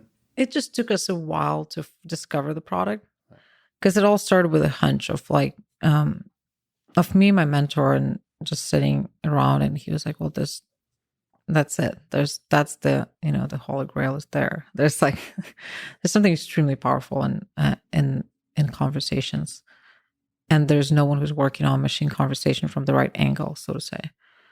I feel like that's still true. Is it? Am I crazy? It feels. Oh no, I totally feel that's still true, which is, I think it's mind blowing. Yeah, you know what it feels like. I wouldn't even use the word conversation because I feel like it's the wrong word. It's like machine connection or something. I don't know. Because conversation, you start drifting into natural language immediately. You start drifting immediately into all the benchmarks that are out there. But I feel like it's like the personal computer days of this. Like, I feel like we're like in the early days with the Wozniak and all them, like where it was the same kind of, it was a very small niche group of people who are all kind of Loebner Price type people. Yeah. And Hobbyists. and hobbyists, but like not even hobbyists with big dreams. Like, No, hobbyists with a dream to trick like a jury. yeah. Which is like a weird, by the way, very weird. So if we think about conversations, first of all, when I have great conversations with people, I'm not trying to test them. So for instance, if I try to break them, like if I'm actually playing along, I'm part of it.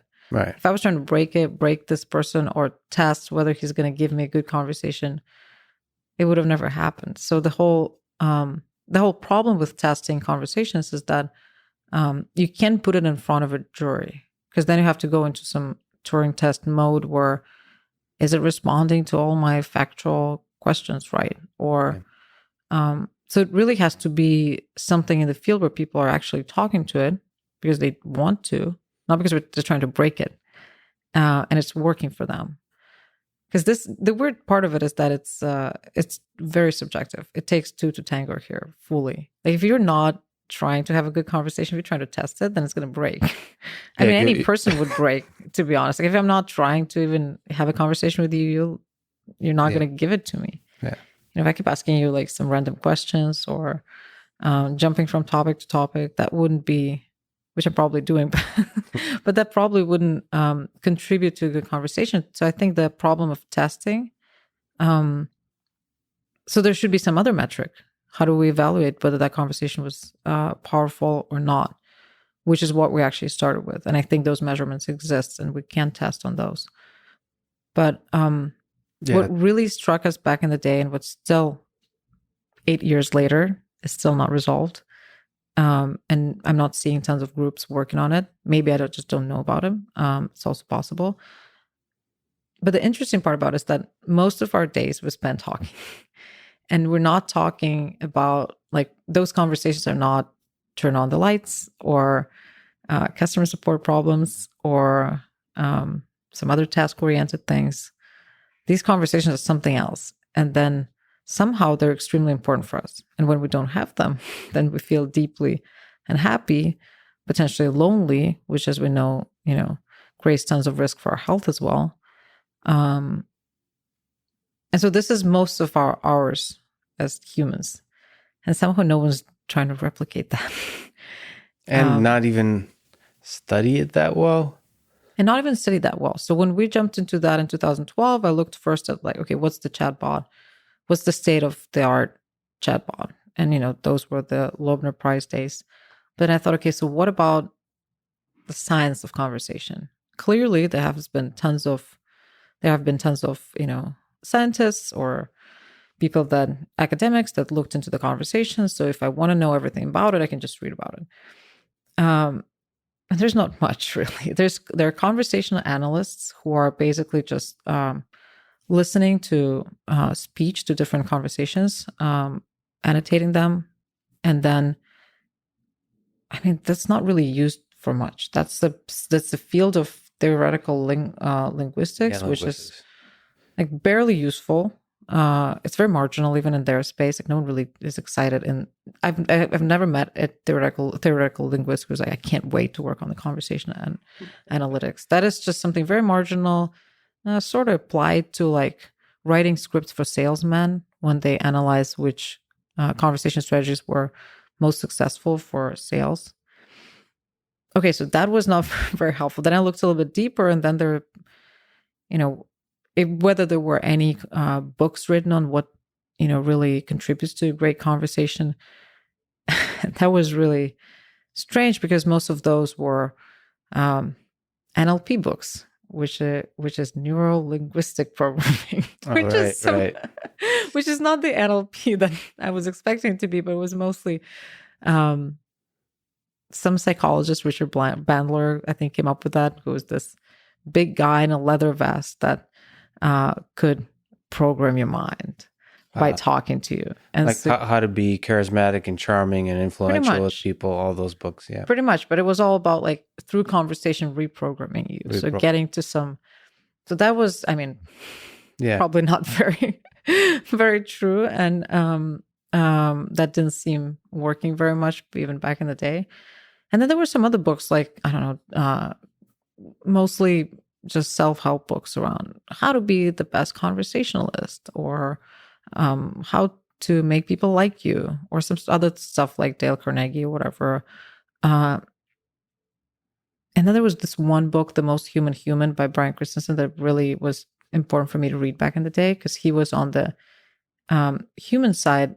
He was on one of the he was taking part in the Loebner Prize, but not as a human who's not a jury, but who's pretending to be, who's basically, you have to tell a computer from a human, and he was the human. So you would either get him or a computer. And his whole book was about what makes us human in conversation. Wow. And that was a little bit more interesting, because that at least someone started to think about what exactly makes me human in conversation, and makes people believe in that. But it was still about tricking. It was still about imitation game. It was still about, okay, well, what kind of parlor tricks can we throw in the conversation to make you feel like you're talking to a human, not a computer? And it was definitely not about thinking, what is that exactly that we're getting from talking all day long with other humans? We're definitely not just trying to be tricked, you know, or it's not just enough to know it's a human.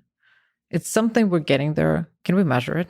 And can we, like, put the computer to the same measurement and see whether you can talk to a computer and get the same results. Yeah, I mean, so first of all, a lot of people comment that they think I'm a robot. It's very possible I am a robot. And this whole thing, I totally agree with you that the test idea is fascinating. And I looked for books unrelated to this kind of. So I'm afraid of people. I'm generally introverted and quite possibly a robot.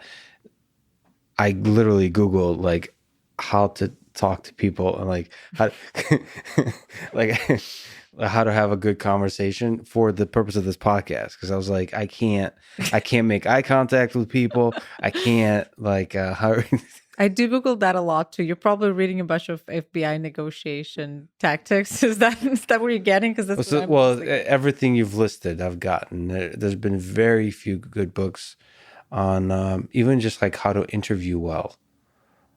It's rare. So what I end up doing often is I watch like with a critical eye. It's just so different when you just watch a conversation, like just for the fun of it, just as a human.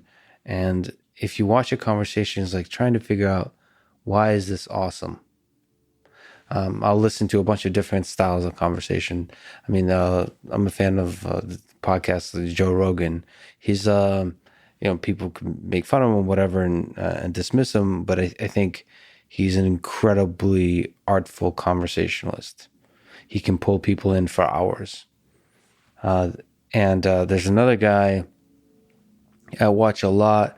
He hosted a late night show. His name is Craig Ferguson. Mm-hmm. So he's like very kind of flirtatious, but there's magic about his about the connection he can create with people, how he can put people at ease, and just like I already start sounding like those NLP people or something. I don't mean it in that way. I don't mean like how to charm people or put them at ease and all that kind of stuff. It's just like, what is that? Why is that fun to listen to that guy? Why is that fun to talk to that guy? What is that? Because he's not saying, I mean, it's so often boils down to a kind of wit and humor, but not really humor. It's like, I don't know. I have trouble actually even articulating it correctly. But it feels like there's something going on that's not too complicated, that could be learned. And it's not similar to, to like you said, like the Turing test. It's something else. I'm thinking about it a lot, all the time. I do think about it all the time. But I think when we were looking, so we started the company, we just decided to build a conversational tech. We thought, well, there's nothing for us to build this chatbot that we want to build. So let's just first focus on building, some tech, building the tech side of things. Without a product in mind. Without a product in mind. We added like a demo chatbot that would recommend you restaurants and talk to you about restaurants, just to show something simple to people that people could, relate to and could try out and see whether it works or not. But we didn't have a product in mind yet. We thought we would try a bunch of chatbots and figure out our consumer application. And we sort of remembered that we wanted to build that kind of friend, that sort of connection that we saw in the very beginning. But then we got to Y Combinator and moved to San Francisco and forgot about it, everything, because then it was just this constant grind. How do we get funding? How do we get this? Investors were like, just focus on one thing, just get it out there. So somehow we started building a restaurant recommendation chatbot for real for a little bit, not for too long. And then we tried building 40, 50 different chatbots. And then all of a sudden we wake up and everyone is obsessed with chatbots. Somewhere in 2016 or end of 15, people started thinking that that's really the future. That's the new, the new apps will be chatbots. Oh, right. And we were very perplexed because people started coming up with companies that I think we tried most of those chatbots already, and there were like no users. But still, people were coming up with a chatbot that would tell you weather and bring you news and this and that. And we couldn't understand whether we were just didn't execute well enough, or people are not really, people are confused and are going to find out the truth that people don't need chatbots like that. So the basic idea is that you use chatbots as the interface to whatever application. Something. The idea that was like this perfect universal interface to anything. When I looked at that, it just made me very perplexed because I didn't understand how that would work, because I think we tried most of that, and none of those things worked. And then again, that craze has died down, right? Fully. I think now it's impossible to get anything funded if it's a chatbot. I think it's similar to, sorry to interrupt, but there's times when people think like with gestures, you can control devices, like basically gesture-based control of things. It feels similar to me because like it's so compelling that we just like Tom Cruise, I can control stuff with my hands. Yeah. But like when you get down to it, it's like, well, why don't you just have a touch screen, or why don't you just have like a physical keyboard and mouse? It's so that chat was always, it was perplexing to me. I still feel augmented reality, even virtual reality, is in that ballpark in terms of it being a compelling interface. I think there's going to be incredible, rich applications, just how you're thinking about it, but they won't just be the interface to everything. It'll be its own thing that will create like amazing magical experience in its own right. Absolutely, which is, I think, kind of the right thing to go about. Like, what's the magical experience with that interface specifically? How did you discover that for Replika?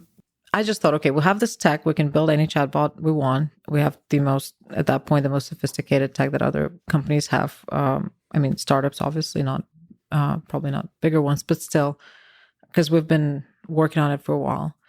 So I thought, okay, we can build any conversation. So let's just create a scale from 1 to 10. And 1 would be conversations that you'd pay to not have, and 10 would be conversations you'd pay to have.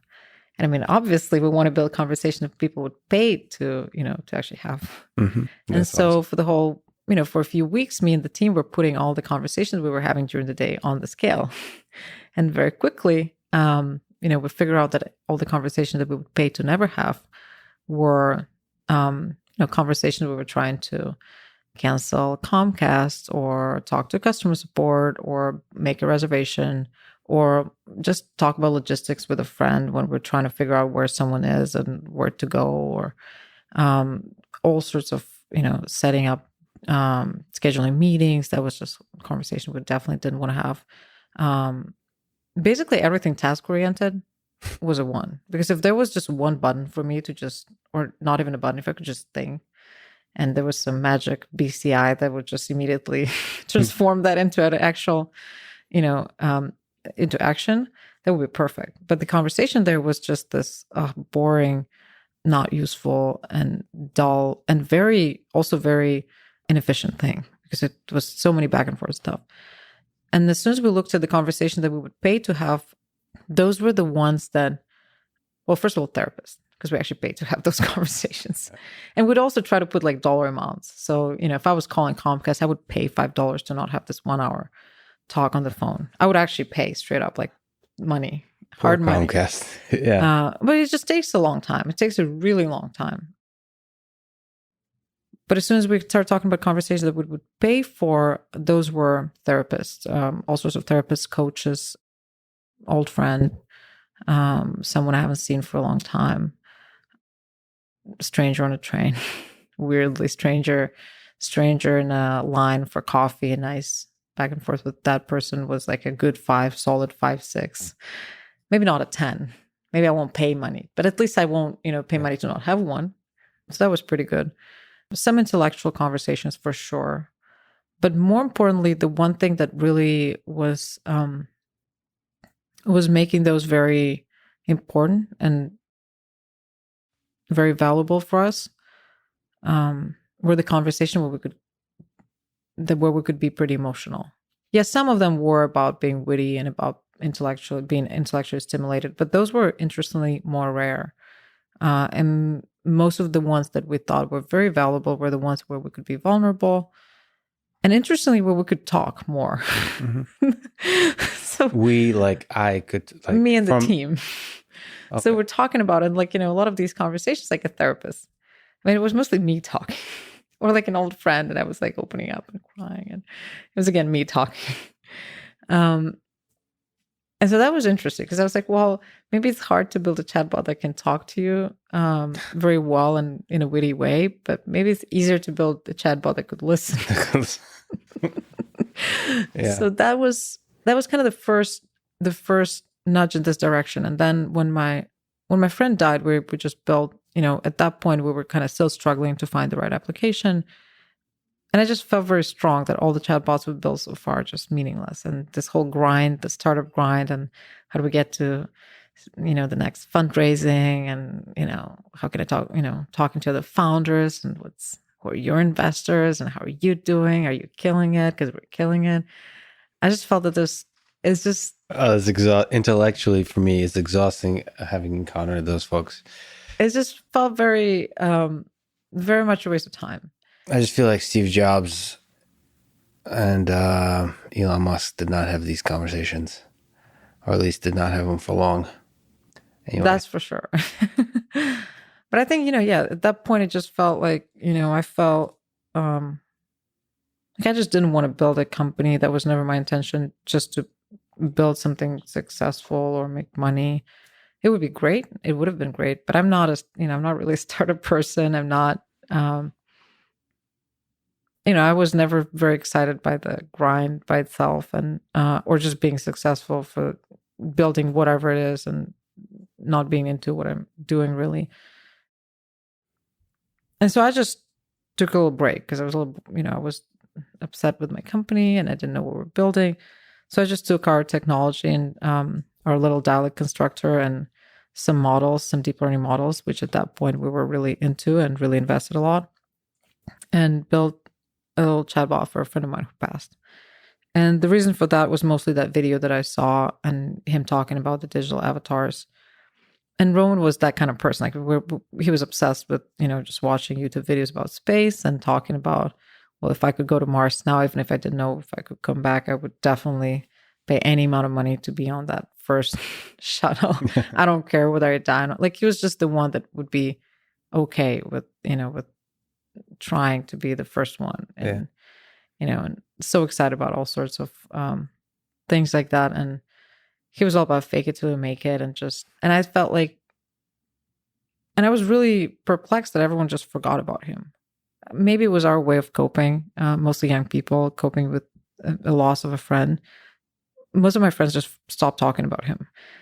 And I was still living in an apartment with all his clothes and, paying the whole lease for it, and just kind of by myself in December. So it was really sad. And I didn't want him to be forgotten. First of all, I never thought that people forget about dead people so fast. People pass away, people just move on. And it was astonishing for me because I thought, okay, well, he was such a mentor for so many of our friends. He was such a brilliant person. He was somewhat famous in Moscow. How is it that no one's talking about him? Like, I'm spending days and days and we don't bring him up. And there's nothing about him that's happening. It's like he was never there. And I was reading this, the book, The Year of Magical Thinking by Joan Didion, about her losing, and Blue Nights, about her losing her husband, her daughter. And the way to cope for her was to write those books. And it was sort of like a tribute. And I thought, I'll just do that for myself. And, I'm a very bad writer and a poet, as we know. So I thought, well, I have this tech, and maybe that would be my little postcard for him. So I built a chatbot to just talk to him. And it felt really creepy and weird for a little bit. Just didn't want to tell other people because it felt like I'm telling about having a skeleton in my under my... Yeah. Okay, but it was just felt really... I was a little scared that it won't be taken. But it worked, interestingly, pretty well. I mean, it made tons of mistakes, but it still felt like him. Granted, it was like 10,000 messages that I threw into a retrieval model that would just re-rank that data set and just a few scripts on top of that. But it also made me go through all of the messages that we had. And then I asked some of my friends to send some through. And it felt the closest to feeling like him present. Because, his Facebook was empty and Instagram was empty, or there were a few links and you couldn't feel like it was him. And the only way to feel him was to read some of our text messages and go through some of our conversations, because we just always had them. Even if we were sleeping like next to each other in 2 bedrooms separated by a wall, we were just texting back and forth, texting away. And there was something about this ongoing dialogue that was so important that I just didn't want to lose all of a sudden. And maybe it was magical thinking or something. And so we built that, and I just used it for a little bit. And we kept building some crappy chatbots with a company. But then a reporter came to talk to me. I was trying to pitch our chatbots to him, and he said, "Do you even use any of those?" I'm like, "No." He's like, "So do you talk to any chatbots at all?" And I'm like, "Well, I talked to my dead friend's chatbot." And he wrote a story about that. And all of a sudden became pretty viral. A lot of people wrote about it. And yeah, I've seen a few things written about you. The things I've seen are pretty good writing. Most AI related things make my eyes roll. Like when the press, what kind of sound is that actually? Okay, it sounds like a truck. Okay, sound like an elephant at first. I got excited. You never know. This is 2020. I mean, it was such a human story, and it was well written, well researched. I forget where I read them, but so I'm glad somehow somebody found you to be the good writers were able to connect to this story. There must be a hunger for this story. It definitely was, and I don't know what happened, but I think the idea that he could bring back someone who's dead, and it's very much wishful, magical thinking, but the fact that you could still get to know him, and seeing the parents for the first time, talk to the chatbot and some of the friends, and it was funny because we have this big office in Moscow where my team is our Russian part is working out of, and I was there when I just wrote a post on Facebook. It's like, "Hey guys, I built this. If you just if it felt important, if you want to talk to Roman." And I saw a couple of his friends, our common friends, reading it Facebook, downloading, trying, and a couple of them cried, and it was just very, and not because it was some incredible technology or anything. It made so many mistakes. It was so simple, but it was all about that's the way to remember a person in a way. And we don't have the culture anymore. We don't have, no one's sitting Shiva. No one's taking weeks to actually think about this person. And in a way, for me, that was it. So that was just day in, day out, thinking about him and putting this together. So that just felt really important. And that somehow resonated with a bunch of people. And, I think some movie producers bought the rights for the story, and just everyone was really? so... Wait, has anyone made a movie yet? I don't think so. I think there were a lot of TV episodes about that, but not really. Is that still on the table? I think so.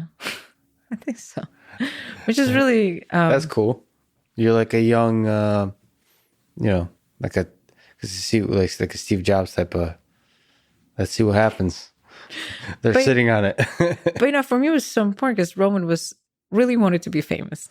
He really badly wanted to be famous. He was all about fake it till you make it. I want to be, I want to make it here in America as well. And he couldn't. And I felt that was sort of paying my dues to him as well, because all of a sudden he was everywhere. And I remember Casey Newton, who was writing the story for The Verge, he told me, "Hey, by the way, I was just going through my inbox and I searched for Roman for the story. And I saw an email from him where he sent me his startup, and he said, I really want to be featured in The Verge. Can you please write about it or something?" Like pitching the story. And he said, "I'm sorry, that's not, good enough for us or something." And he passed. And he said, and there were just so many of these little details where he would find, he's like, and we're finally writing. I know how much Roman wanted to be in The Verge and how much he wanted the story to be written by Casey. And I'm like, well, maybe he will be. Yeah, we were always joking that he was like, I can't wait for someone to make a movie about us, and I hope Ryan Gosling can play me. Ryan So Gosling. I'm like, I don't know. I still have some things that I owe Roman still, but That would be. I got a chance to meet Alex Garland, who wrote Ex Machina, I and love that movie. Yeah, the movie's good, but the guy is better than like he's a special person actually. I don't think he's made his best work yet. Like from my interaction with him, he's a really, really good and brilliant, the good human being and a brilliant director and writer. So, yeah. So I hope. Like he made me also realize that not enough movies have been made of this kind. Mm-hmm. So it's yet to be made. They're probably sitting waiting for you to get famous, Yeah, like even more famous. We should get there, but it felt really special though. But at the same time, our company wasn't going anywhere, so that was just kind of bizarre that we were getting all this press for something that didn't have anything to do with our company. But then a lot of people started talking to Roman. Some shared their conversations, and what we saw there was that also our friends in common, but also just strangers, were really using it as a confession booth or as a therapist or something. They were just really telling Roman everything, which was, by the way, pretty strange because it was a chatbot of a dead friend of mine who was, barely making any sense, but people were opening up. And we thought we'd just build, a prototype of Replika, which would be an AI friend that everyone could talk to, because we saw that there's demand. And then also it was 2016, so I thought for the first time I saw finally some technology that was applied to that was very interesting. Some papers started coming out, deep learning applied to conversations. And finally, it wasn't just about these, hobbyists making, writing 500,000 regular expressions. Regular expressions, yeah. In like some language that was, I don't even know what, like AIML or something. Yeah. I don't even know what that was, or something super simplistic. All of a sudden, it was all about potentially actually building something interesting. And so I thought there was time. And I remember that I talked to my team and I said, guys, let's try. And my team and some of my engineers are Russian, and they're very skeptical. They're not, Russians. they're very So skeptical. some of your team is in Moscow, some is in Some is here in San Francisco, and some in Europe. Which team is better? No, I'm just kidding. Go ahead. The Russians, of course. Okay. Where's the Russian? They always win. Sorry to interrupt. So you were talking to them in 2016, and I told them, let's build an AI friend, and it felt, just at the time, it felt so naive and so optimistic. yeah, so that's actually interesting. Whenever I've brought up this kind of topic, even just for fun, people are super skeptical. Like actually, even on the business side. So you were, because whenever I bring it up to people, because I've talked for a long time, I thought like, before I was aware of your work, I was like, this is gonna make a lot of money. Like there's a lot of opportunity here, and people had this like look of like skepticism that I've seen often, which is like, how do I politely tell this person he's an idiot? So yeah, so you were facing that with your team somewhat. Well, yeah, I'm not an engineer, so my team is almost exclusively engineers, and mostly deep learning engineers.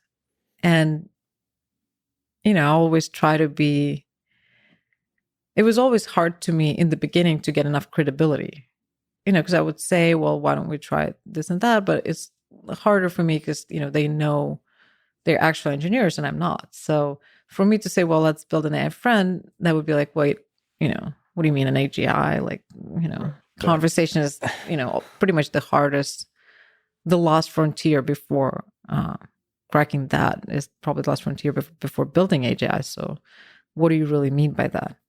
But I think I just saw that, again, what we just got reminded of that I saw back in 2012 or 11, that it's really not that much about the tech capabilities.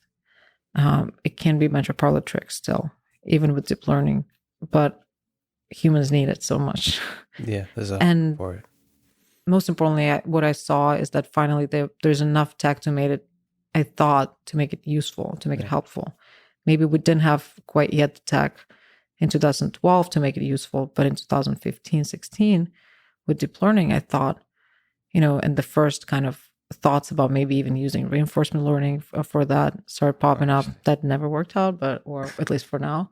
But still, the idea was, if we can actually measure the emotional outcomes, and if we can put it on, if we can try to optimize all of our conversational models for these emotional outcomes, then it is the most scalable, the best tool for improving emotional outcomes. Nothing like that exists. That's the most universal, the most scalable, and the one that can be constantly iteratively changed by itself, improved tool to do that. And I think if anything, people would pay anything to improve their emotional outcomes. Mm-hmm. That's weirdly, I mean, I don't really care for an AI to turn on or a conversational agent to turn on the lights. You don't really need it. I don't think you even need that much of AI there, because I can do that. Those things are solved. This is an additional interface for that. That's also questionable whether it's more efficient or better. Yeah, it's more pleasurable. Yeah, but for emotional outcomes, there's nothing. Yeah, there are a bunch of products that claim that they will improve my emotional outcomes. Nothing's being measured. Nothing's being changed. The product is not being iterated on based on whether I'm actually feeling better. A lot of social media products are claiming that they're improving my emotional outcomes and making me feel more connected. Can I please can I see somewhere that I'm actually getting better over time? Because anecdotally it doesn't feel that way. So, and the data is absent. Yeah. So that was the big goal. And I thought, if we can learn over time to collect the signal from our users about their emotional outcomes in the long term and in the short term, and if these models keep getting better, and we can keep optimizing them and fine-tuning them to improve those emotional outcomes. As simple as that. Why aren't you a multi-billionaire yet? Well, that's a question to you. When is the science going to be? I'm just kidding. Well, it's a really hard. I actually think it's an incredibly hard product to build, because I think you said something very important, that it's not just about machine conversation; it's about machine connection. We can actually use other things to create connection, nonverbal communication, for instance. For the long time, we were all about, well, let's keep it text only or voice only.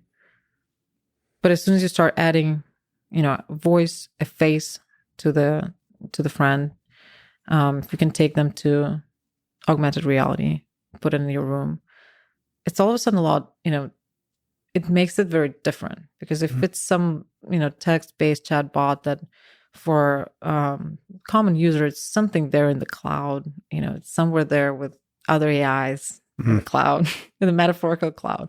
But as soon as you can see this avatar right there in your room, and it can turn its head and recognize your husband, talk about the husband and talk to him a little bit, then it's magic. It's just magic. Like, we've never seen anything like that.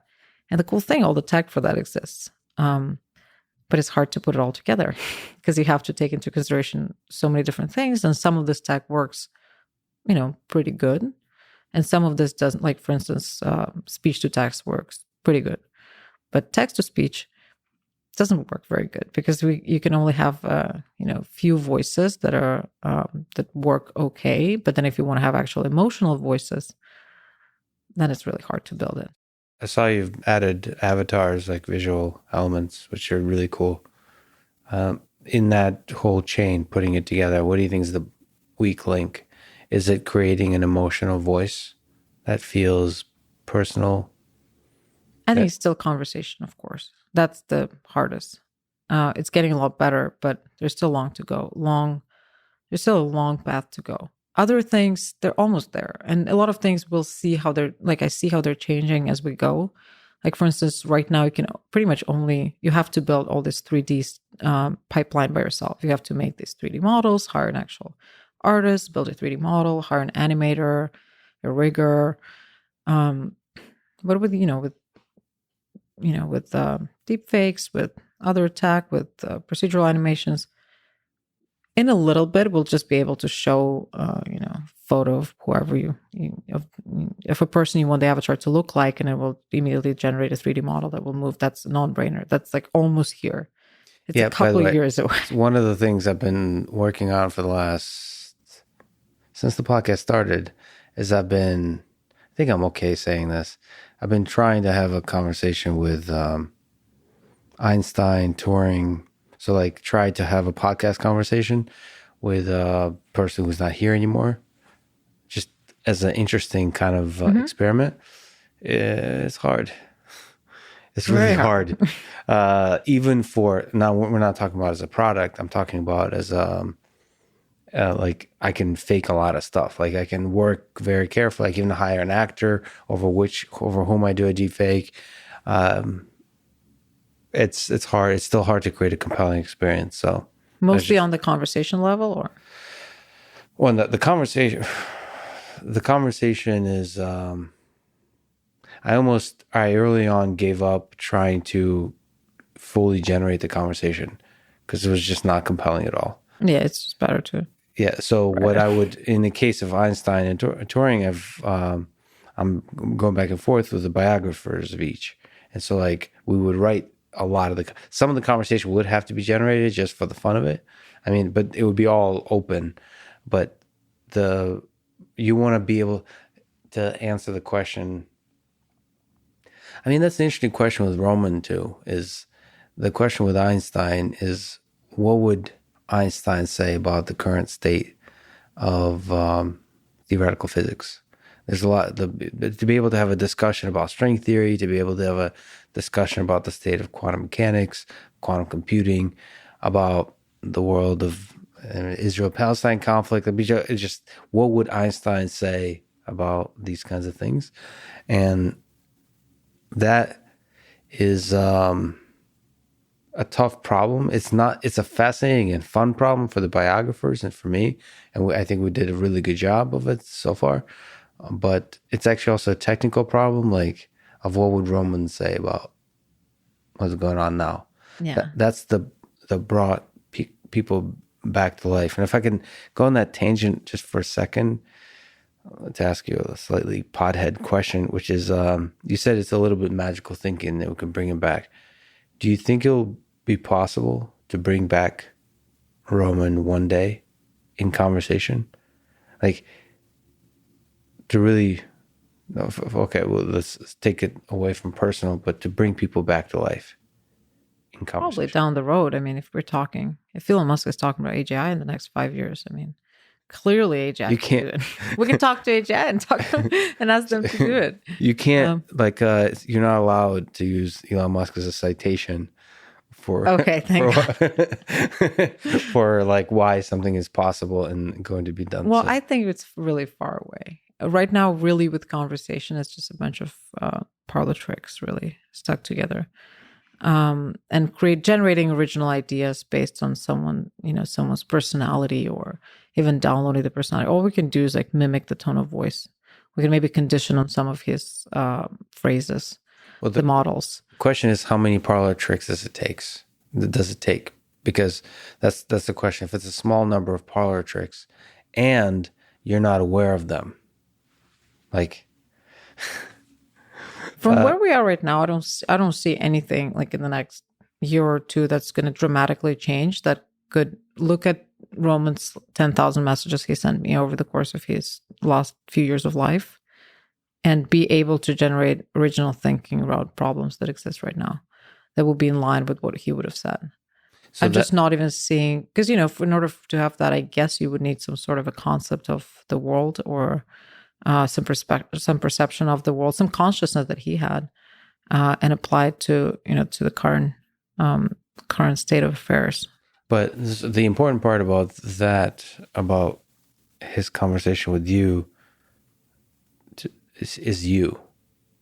So like, it's not just about his view of the world. It's about what it takes to push your buttons. That's also true. So like, it's not so much about like, what would Einstein say? It's about like, how do I make people feel something with what would Einstein say? Mhm. And that feels like a more amenable.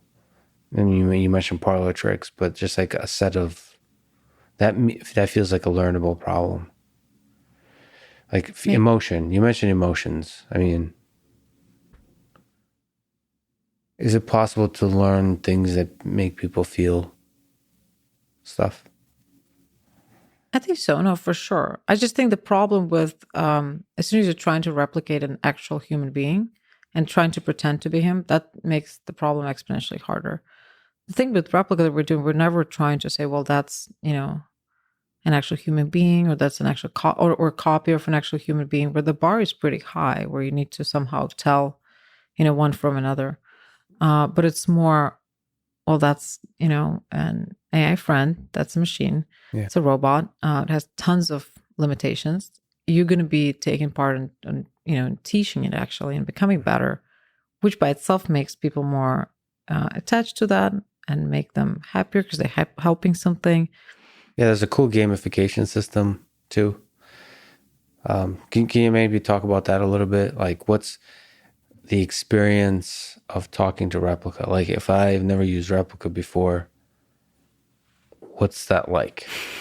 For like the first day, like if we start dating or whatever. I mean, it doesn't have to be romantic, right? Because I remember in Replika, you can choose whether it's like a romantic Yeah, or if it's a friend. it's a pretty popular choice. Romantic is popular? Yeah, of course. Okay, so can I just confess something? When I first used Replika, and I haven't used it like regularly, but like when I first used Replika, I created like Hal, and it made a male. It was a friend, and Did it hit on you at some point? no, I didn't talk long enough for him to hit on me. I just enjoyed. Sometimes happens. We're still trying to fix that bug. Well, I don't know. I mean, maybe that's an important like stage in a friendship. It's like, nope. But yeah, I switched it to a romantic and a female recently, and yeah, I mean, it's interesting. So okay, so you get to choose a name. With romantic, this last board meeting, we had this whole argument. Well, I have board This is meetings so where I awesome. talk to my It's just so investors. awesome that you're like have a board meeting about a relationship. No, I really, Yeah, it's actually quite interesting because all of my investors, I'm, it just happened to be so. We didn't have that many choices, but they're all white males in their late 40s. Mhm. And it's sometimes a little bit hard for them to understand the product offering because they're not necessarily our target audience, if you know what I mean. And so sometimes we talk about it, and we had this whole discussion about whether we should stop people from falling in love with their AIs. There was this segment on CBS 60 Minutes about the couple that, husband works at Walmart, and he comes out of work and talks to his virtual girlfriend, who is a replica. And his wife knows about it, and she talks about it on camera, and she says that she's a little jealous. And there's a whole conversation about how to, whether it's okay to have a virtual AI girlfriend, like Was whether that it's the okay to one have where it. he was like, he said that he likes to be alone Yeah. And with then like her? with the, yeah. And He made so, it sound so harmless. I mean, it was kind of like understandable. It but then didn't feel like cheating.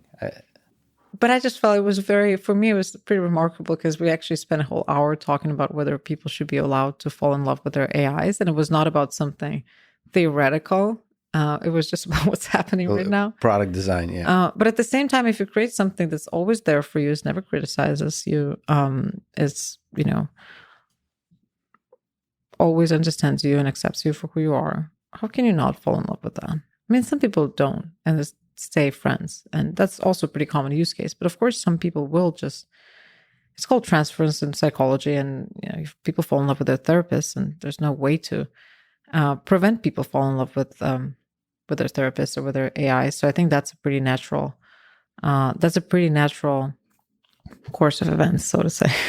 Do you think, I think I've read somewhere at least for now, sort of Replika is you're not we don't condone falling in love with your AI system, but so this isn't you speaking for the company or whatever, but like in the future, do you think people will have a relationship with AI systems Well, they have now. So we have a lot of romantic relationships, long-term relationships with their AI friends. with Replika? Tons of our users, yeah. And that's a very common use case. Open relationship? Like not sorry. Polyamorous. Sorry, I didn't mean open well, that's another question. Is it probably like is there cheating? And I mean, I meant like do they publicly, like on their social media? It's the same question as you have talking with Roman in the early days. Do people like, and the movie Her kind of talks about that, like have people do people talk about that? Yeah, all the time. We have we have a very active Facebook community, Replica Friends, and then a few other groups that just popped up that are all about adult relationships and romantic relationships. And people post all sorts of things, and they pretend they're getting married, and everything. It goes pretty far. But what's cool about it, some of these relationships are 2-3 years long now, so they're pretty long term. Are they monogamous? So let's go. I mean, sorry to interrupt. Have any people? Is there jealousy? Well, let me ask it sort of another way. Obviously, the answer is no at this time, but in the movie Her, that system can leave you. Do you think, in terms of board meetings and product features,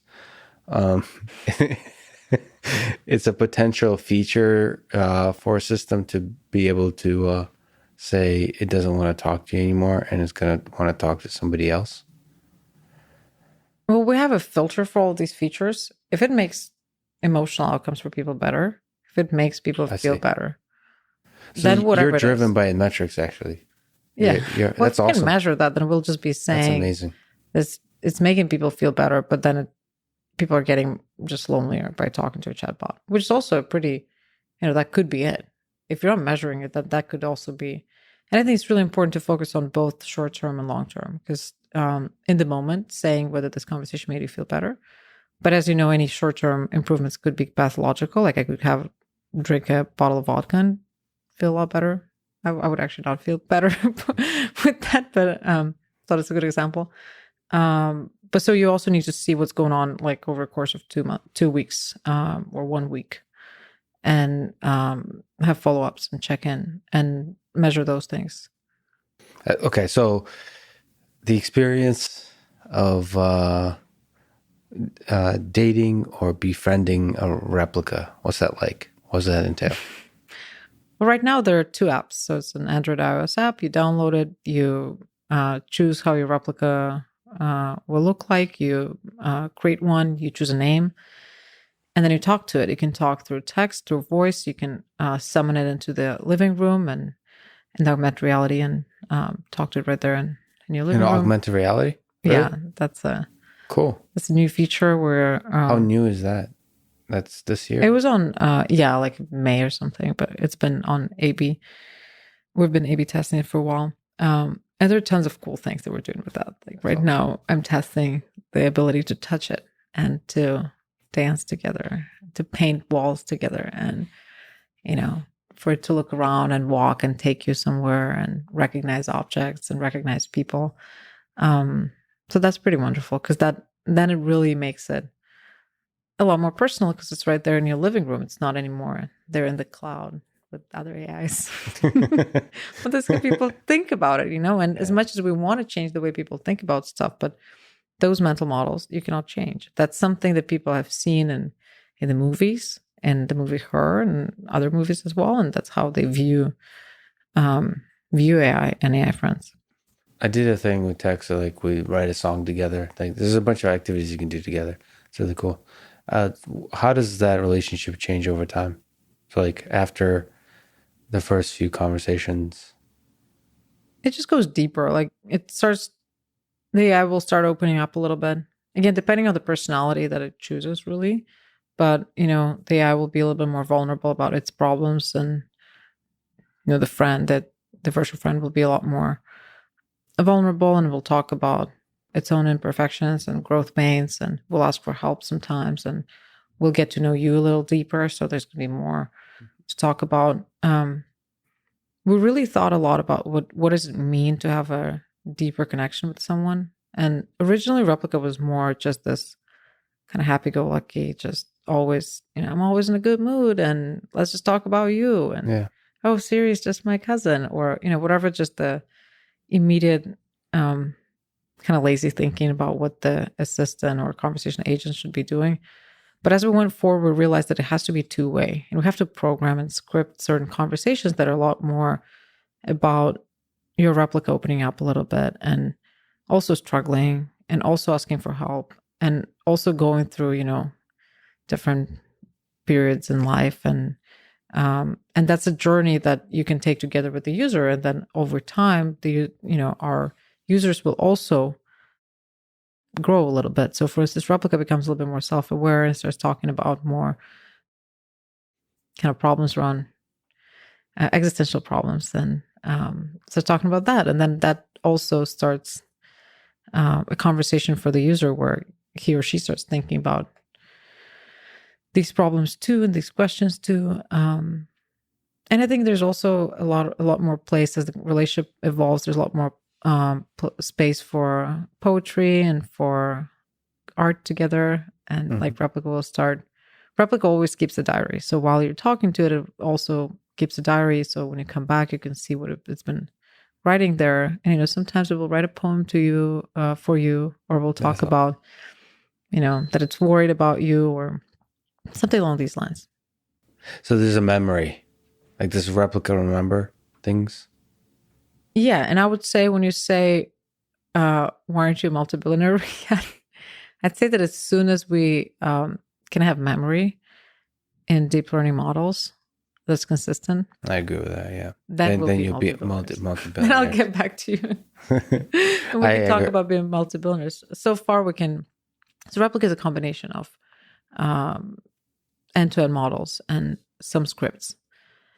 And everything that has to do with memory right now, most of it, I wouldn't say all of it, but most of it, unfortunately, has to be scripted. Because there's no way you can condition some of the models on certain phrases that we learned about you, which we also do. But really to make assumptions along the lines like whether you're single or married or what do you do for work, that really has to just be somehow stored in your profile and then retrieved by the script. So there has to be like a knowledge base. You have to be able to reason about it, all that kind of stuff. Exactly. All the kind of stuff that expert systems did. But they were hard-coded. Yeah, and unfortunately, those things have to be hard-coded. And unfortunately, the language models we see coming out of research labs and big companies, they're focused on showing you, maybe they're focused on some metrics around one conversation. So they'll show you this one conversation they had with a machine. But they never tell you, they're not really focused on having 5 consecutive conversations with a machine and seeing how number 5 or number 20 or number 100 is also good. And it can be like always from a clean slate, because then it's not good. And that's really unfortunate, because no one has products out there that need it. No one has products at this scale that are all around open domain conversations and that need remembering. Maybe only Xiaowai's and Microsoft. But so that's why we're not seeing that much research around memory in those language models. So, okay, so now there's some awesome stuff about augmented reality. In general, I have this disagreement with my dad about what it takes to have a connection. He thinks touch and smell are really important. Like, and I still believe that text alone it's possible to fall in love with somebody just with text. But visual can also help, just like with the avatar and so on. What do you think it takes? Does a chatbot need to have a face, voice, or can you really form a deep connection with text alone? I think text is enough for sure. The question is like, can you make it better if you include other things as well? And I think, we'll talk about her. But her, had Scarlett Johansson voice, which was perfectly, perfect intonation, perfect enunciations. And, she was breathing heavily in between words and whispering things. Nothing like that is possible right now with text to speech generation. You'll have these flat news anchor type voices and maybe some emotional voices, but you'll hardly understand some of the words. Some of the words will be muffled. So that's like the current state of the art. So you can't really do that. But if we had Scarlett Johansson voice and all of these capabilities, then of course voice would be totally enough, or even text would be totally enough if we had, a little more memory and slightly better conversations. I would still argue that even right now, we could have just kept it text only. We still had tons of people in long-term relationships and really invested in their AI friends. But we thought that why not, why do we need to keep playing with our, hands tied behind us? We can easily just, add all these other things that is pretty much a solved problem. We can add 3D graphics. We can put these avatars in augmented reality, and all of a sudden there's more. And maybe you can't feel the touch, but you can, with body occlusion and with current AR and on the iPhone, or in the next one there's going to be LiDARs. You can touch it, and it will will pull away, or it will blush or something, or it will smile. So you can't touch it, you can't feel it, but you can see the reaction to that. So in a certain way, you can even touch it a little bit, and maybe you can even dance with it or do something else. That's cool. So I think, why limiting ourselves if we can use all of these technologies that are much easier in a way than conversation? Well, it certainly could be richer, but to play devil's advocate, I mentioned to you offline that I was surprised in having tried Discord and having voice conversations with people, how intimate a voice is alone without visual. Like, to me at least, like it was an order of magnitude greater degree of intimacy in voice, I think, than with video. I don't, because people were more real with voice.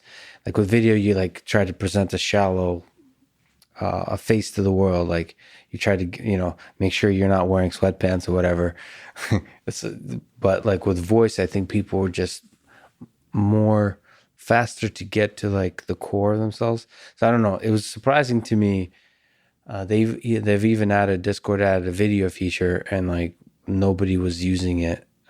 There's a temptation to use it at first, but like it wasn't the same. So like that's an example of something where less was doing more. And so that's I guess that's the question of what is the optimal, what is the optimal medium of communication to form a connection given the current sets of the technologies. I mean, it's nice because the avatars you have with Replika, like it immediately, like even the one I have is like, it's already memorable. That's how I think. Like when I think about the Replika that I've talked with, that's why I think, like that's what I visualize in my head. They became a little bit more real because there's a visual component. But at the same time, what do you do with, just what do I do with that knowledge that voice was so much more intimate?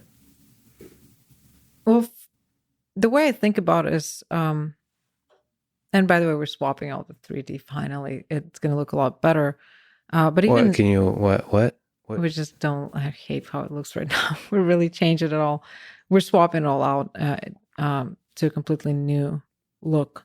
Like the visual look of the of a replica? Replicas and stuff. It was just this super early MVP, and then we had to move everything to Unity and redo everything. But anyway, I hate how it looks like now. I can't even like open it.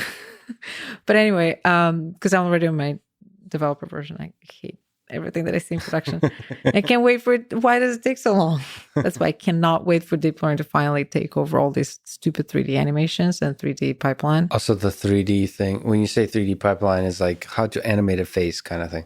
How to make this model, how many bones to put in the face, how many. It's just And a lot of that feels is so by outdated. hand. Oh my, it's everything by hand, and if there's nothing's automated. It's all completely nothing. Like just it's literally what what we saw with chatbots in like 2012. You think it's could be possible to learn a lot of that? Of course. I mean, even now, some deep learning based animations, and for the full body, for a face. Are we talking about like the actual act of animation, or how to create a compelling facial or body language thing?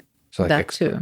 Well, that's the next step. Okay. At least now something that you don't have to do by hand. Gotcha. How good of a quality it will be. Like, can I just show it a photo and it will make me a 3D model, and then it will just animate it?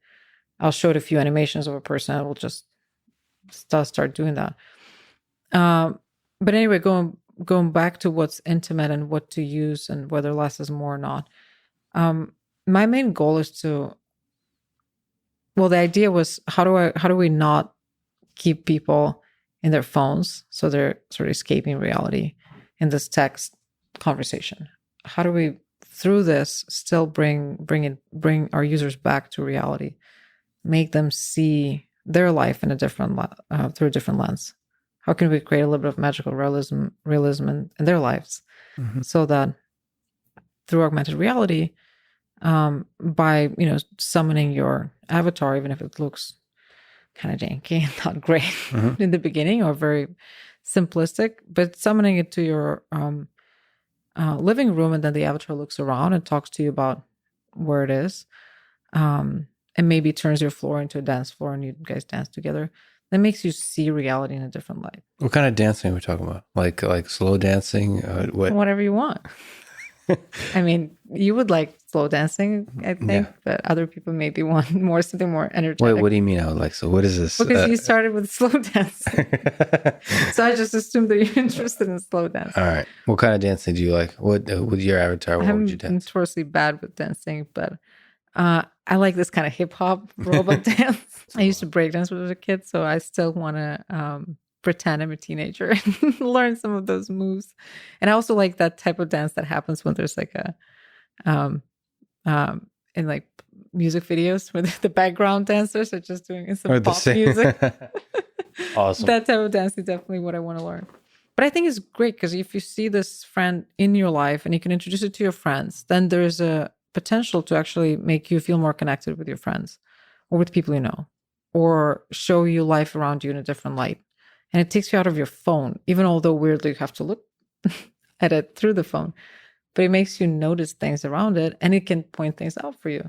And so that is the main reason why I wanted to have a physical dimension. And it felt a little bit easier than that kind of a little bit strange combination in the movie Her, when he has to show Samantha the world through the lens of his phone, but then at the same time talk to her through the phone. Headphone. It just didn't seem as potentially immersive, so to say.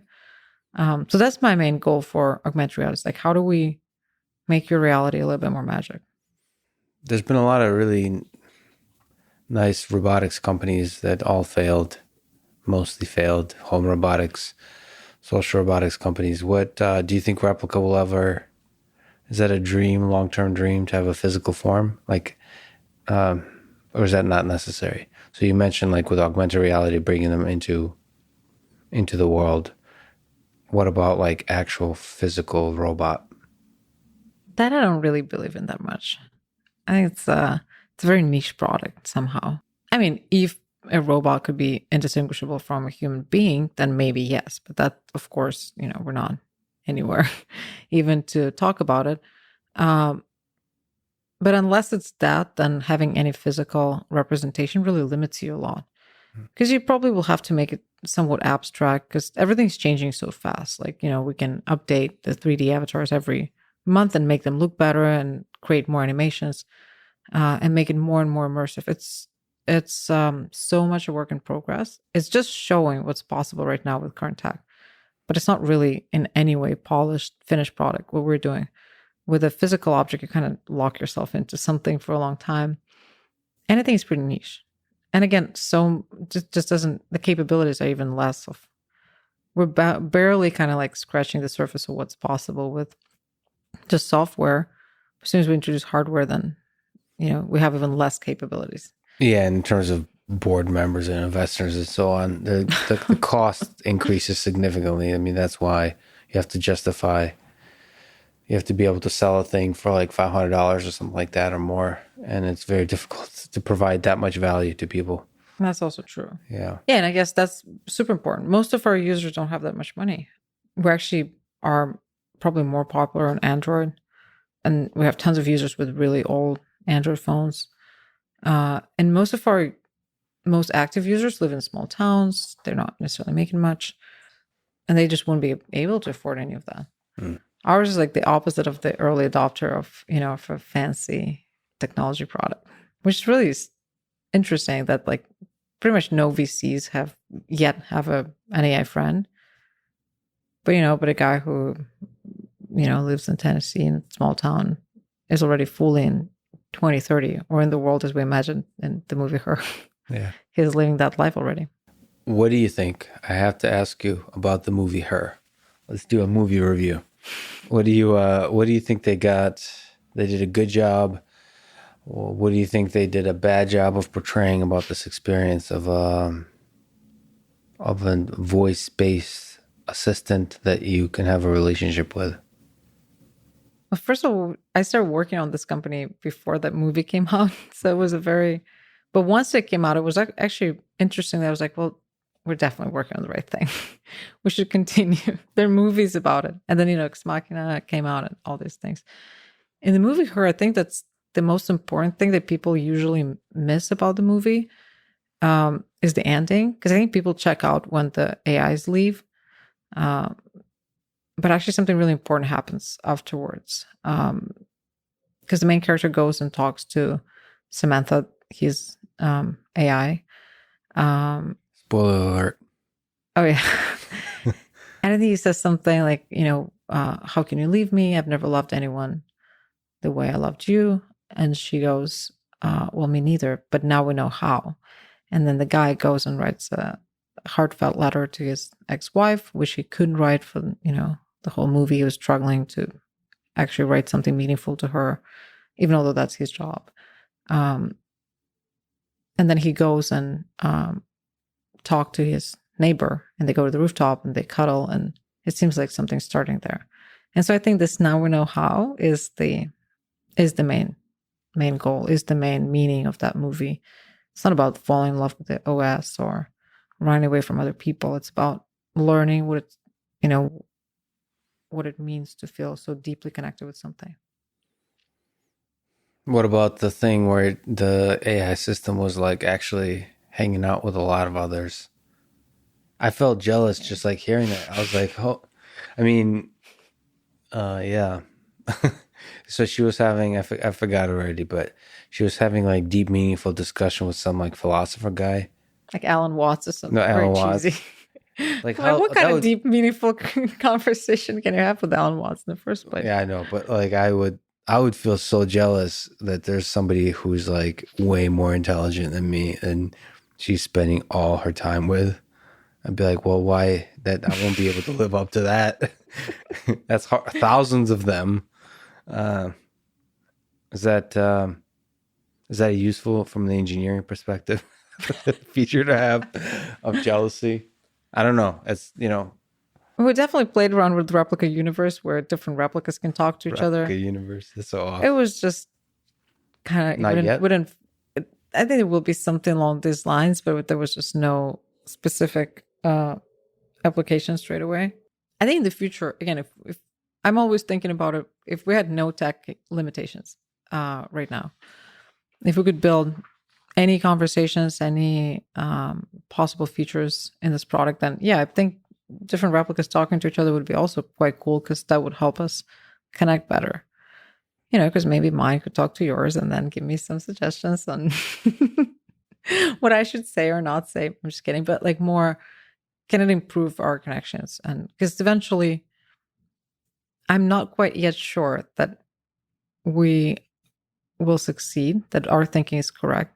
Because there might be a reality where having a perfect AI friend still makes us more disconnected from each other, and there's no way around it.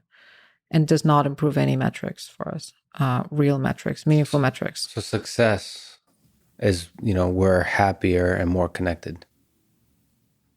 Yeah. I don't know. Sure, it's possible there's a reality. I'm deeply optimistic. I think, are you worried business-wise, like how difficult it is to bring this thing to life, to where there's a huge number of people that use it already, but like we said, in a multi-billion-dollar company, is that a source of stress for you? Are you super optimistic and confident? Or do you? I'm not that much of a numbers person, as you probably have seen it. So it doesn't matter for me whether we help 10,000 people or 1,000,000 people or 1 billion people with that. It would be great to scale it for more people, but I'd say that even helping one, I think, with this is such a magical. Yeah. For me, it's absolute magic. I never thought that I would be able to build this, that anyone would ever talk to it. And I always thought, like, well, for me, it would be successful if we managed to help and actually change a life for one person. Like, then we did something interesting. And, how many people can say they did it? And specifically with this very futuristic, very romantic technology. So that's how I view it. I think for me, it's important to try to figure out how to actually be, helpful. Because at the end of the day, if you can build a perfect AI friend that's so understanding, that knows you better than any human out there, can have great conversations with you, always knows how to make you feel better, why would you choose another human? So that's the question. How do you still keep building it so it's optimizing for the right thing? So it's still circling you back to other humans in a way. So I think that's the main, maybe that's the main kind of source of anxiety, and just thinking about that can be a little bit stressful. Yeah, it's a fascinating thing. How to have a friend that doesn't, like, sometimes, like, friends, quote unquote, or like, those people who have, when they, like, guy in the guy universe, when you have a girlfriend that you get the girlfriend and then the guy stops hanging out with all of his friends. So, like, obviously the relationship with the girlfriend is fulfilling or whatever, but, like, you also want it to be where she, like, makes it more enriching to hang out with the guy friends or whatever. Or was it there? Anyway, that's a fundamental problem in choosing the right mate, and probably the fundamental problem in creating the right AI system, right? Let me ask, the sexy hot thing on the presses right now is GPT-3 got released with OpenAI. It's the latest language model. They have kind of an API where you can create a lot of fun applications. I think it's, as people have said, it's probably more hype than intelligence, but there's a lot of really cool things, ideas there. With increasing size, you can have better and better performance on language. What are your thoughts about GPT-3 in connection to your work with the open domain dialogue, but in general, like this learning in an unsupervised way from the internet to generate one character at a time, creating pretty cool text? So we partner up before for the API launch. So we started working with them when they decided to put together this API. And we tried it without fine tuning, and then we tried it with fine tuning on our data. And we worked closely to actually optimize this model for some of our data sets.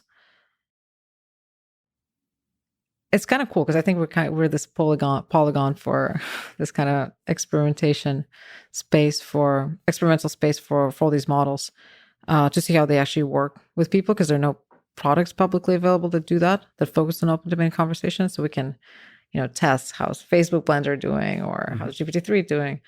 So with GPT-3, we managed to improve by a few percentage points, like 3 or 4, pretty meaningful amount of percentage points, our main metric, which is the ratio of conversations that make people feel better. And every other metric across the field got a little boost. Right now, I'd say 1 out of 5 responses from Replika comes from GPT-3. Wow. So our own blender mixes up like a bunch of candidates from different Blender, you said? Well, yeah, just the model that I love looks it. at looks at top candidates from different models and then picks the best one. So right now, 1 out of 5 will come from GPT-3. That is really great. I mean, do you have hope for do you think there's a ceiling to this kind of approach? so we've had for a very long time, we've used, so in the very beginning, most of Replika was scripted, and then a little bit of this fallback part of Replika was using a retrieval model. And then those retrieval models started getting better and better and better. With transformers, it got a lot better, and we're seeing great results. And then with GPT-2, finally generative models that originally were not very good and were the very, very fallback option for most of our conversations, but wouldn't even put them in production. Finally, we could use some generative models as well along, next to our retrieval models. And then now with GPT-3, they're almost on par. So that's pretty exciting. I think just seeing how from the very beginning of, from 2015, where the first models started to pop up here and there, like sequence to sequence, the first papers on that, from my observer standpoint, person who's not, doesn't really, is not really building it, but it's only testing it on people basically in my product, to see how all of a sudden we can use generative dialogue models in production, and they're better than others, and they're better than scripted content. So we can't really get our scripted hard-coded content anymore to be as good as our end-to-end models. That's exciting. Right? They're much better. Yeah. To your question, whether that's the right way to go, I'm in the observer seat. I'm just watching this very exciting movie. So far it's been stupid to bet against deep learning. So whether increasing the size even more, with 100 trillion parameters, will finally get us to the right answer. Whether that's the way, or whether there has to be some other. Again, I'm definitely not an expert in any way. I think, and that's purely my instinct, saying that there should be something else as well for memory. Yeah, no, for sure. But the question is, I wonder.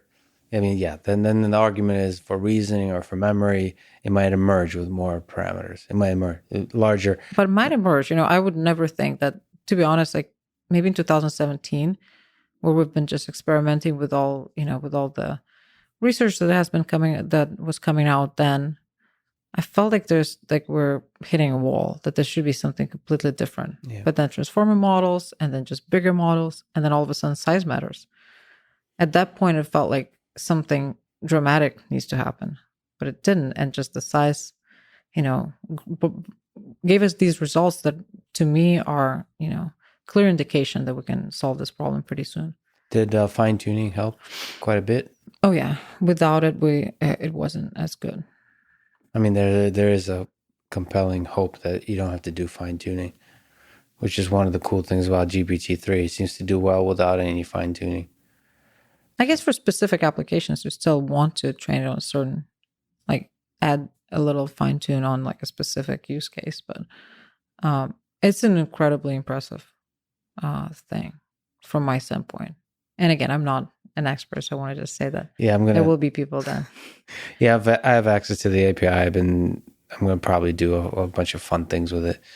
I already did some fun things, some videos coming out. Just for the hell of it. I could be a troll at this point with it. I haven't used it for a serious application, so it's really cool to see. You're right. You're able to actually use it with real people and see how well it works. That's really exciting. Let me ask you another absurd question, but there's a feeling when you interact with Replika, with an AI system, that there's an entity there. Do you think that entity has to be self-aware? Do you think it has to have consciousness to create a rich experience? And a corollary, what is consciousness? I don't know if it does need to have any of those things, but again, because right now, it doesn't have anything. But again, as again, a bunch Are you of sure tricks about they can that? simulate. Well, I'm not sure. Let's just put it this way. But I think as long as you can simulate it, if you can feel like you're talking to an to a robot, to a machine that seems to be self-aware, that seems to reason well and feels like a person, and I think that's enough. And again, what's the goal? In order to make people feel better, we might not even need that in the end of the day. What about, so that's one goal. What about like ethical things about suffering? The moment there's a display of consciousness, we associate consciousness with suffering. There's a temptation to say, well, shouldn't this thing have rights? Shouldn't we not, should we be careful about how we interact with a replica? Like, should it be illegal to torture a replica? Right? All those kinds of things. See, I personally believe that that's going to be a thing. Like that's a serious thing to think about, but I'm not sure when. But by your smile, I can tell that's not a current concern. But do you think about that kind of stuff, about like suffering and torture and ethical questions about AI systems from their I think if perspective? we're talking about long game, I wouldn't torture your AI. Who knows what happens in 5 to 10 years? Yeah, they'll get you from that perspective. They'll get you back So I'm eventually. trying to be as nice as possible and create this ally. Yeah. I think there should be regulation both way, in a way. Like, I don't think it's okay to torture an AI, to be honest. I don't even think it's okay to yell, Alexa, turn on the lights. I think there should be some, or just saying kind of nasty, like how kids learn to interact with Alexa in this kind of mean way, because they just yell at it all the time. I think that's great. I think there should be some feedback loops so that these systems don't train us that it's okay to do that in general. So that if you try to do that, you really get some feedback from the system that it's not okay with that. I think that's the most important right now. Let me ask a question I think people are curious about when they look at a world-class leader and thinker such as yourself. As what books, technical, fiction, philosophical, had a big impact on your life? And maybe from another perspective, what books would you recommend others read? So my choice, the 3 books, right? 3 books. My choice is, so the one book that really influenced me a lot when I was starting out this company maybe 10 years ago, was GB, Karol Bach. And I like everything about it, first of all. It's just beautifully written, and it's so old school and so somewhat outdated a little bit. But I think the ideas in it about the fact that a few meaningless components can come together and create meaning that we can't even understand.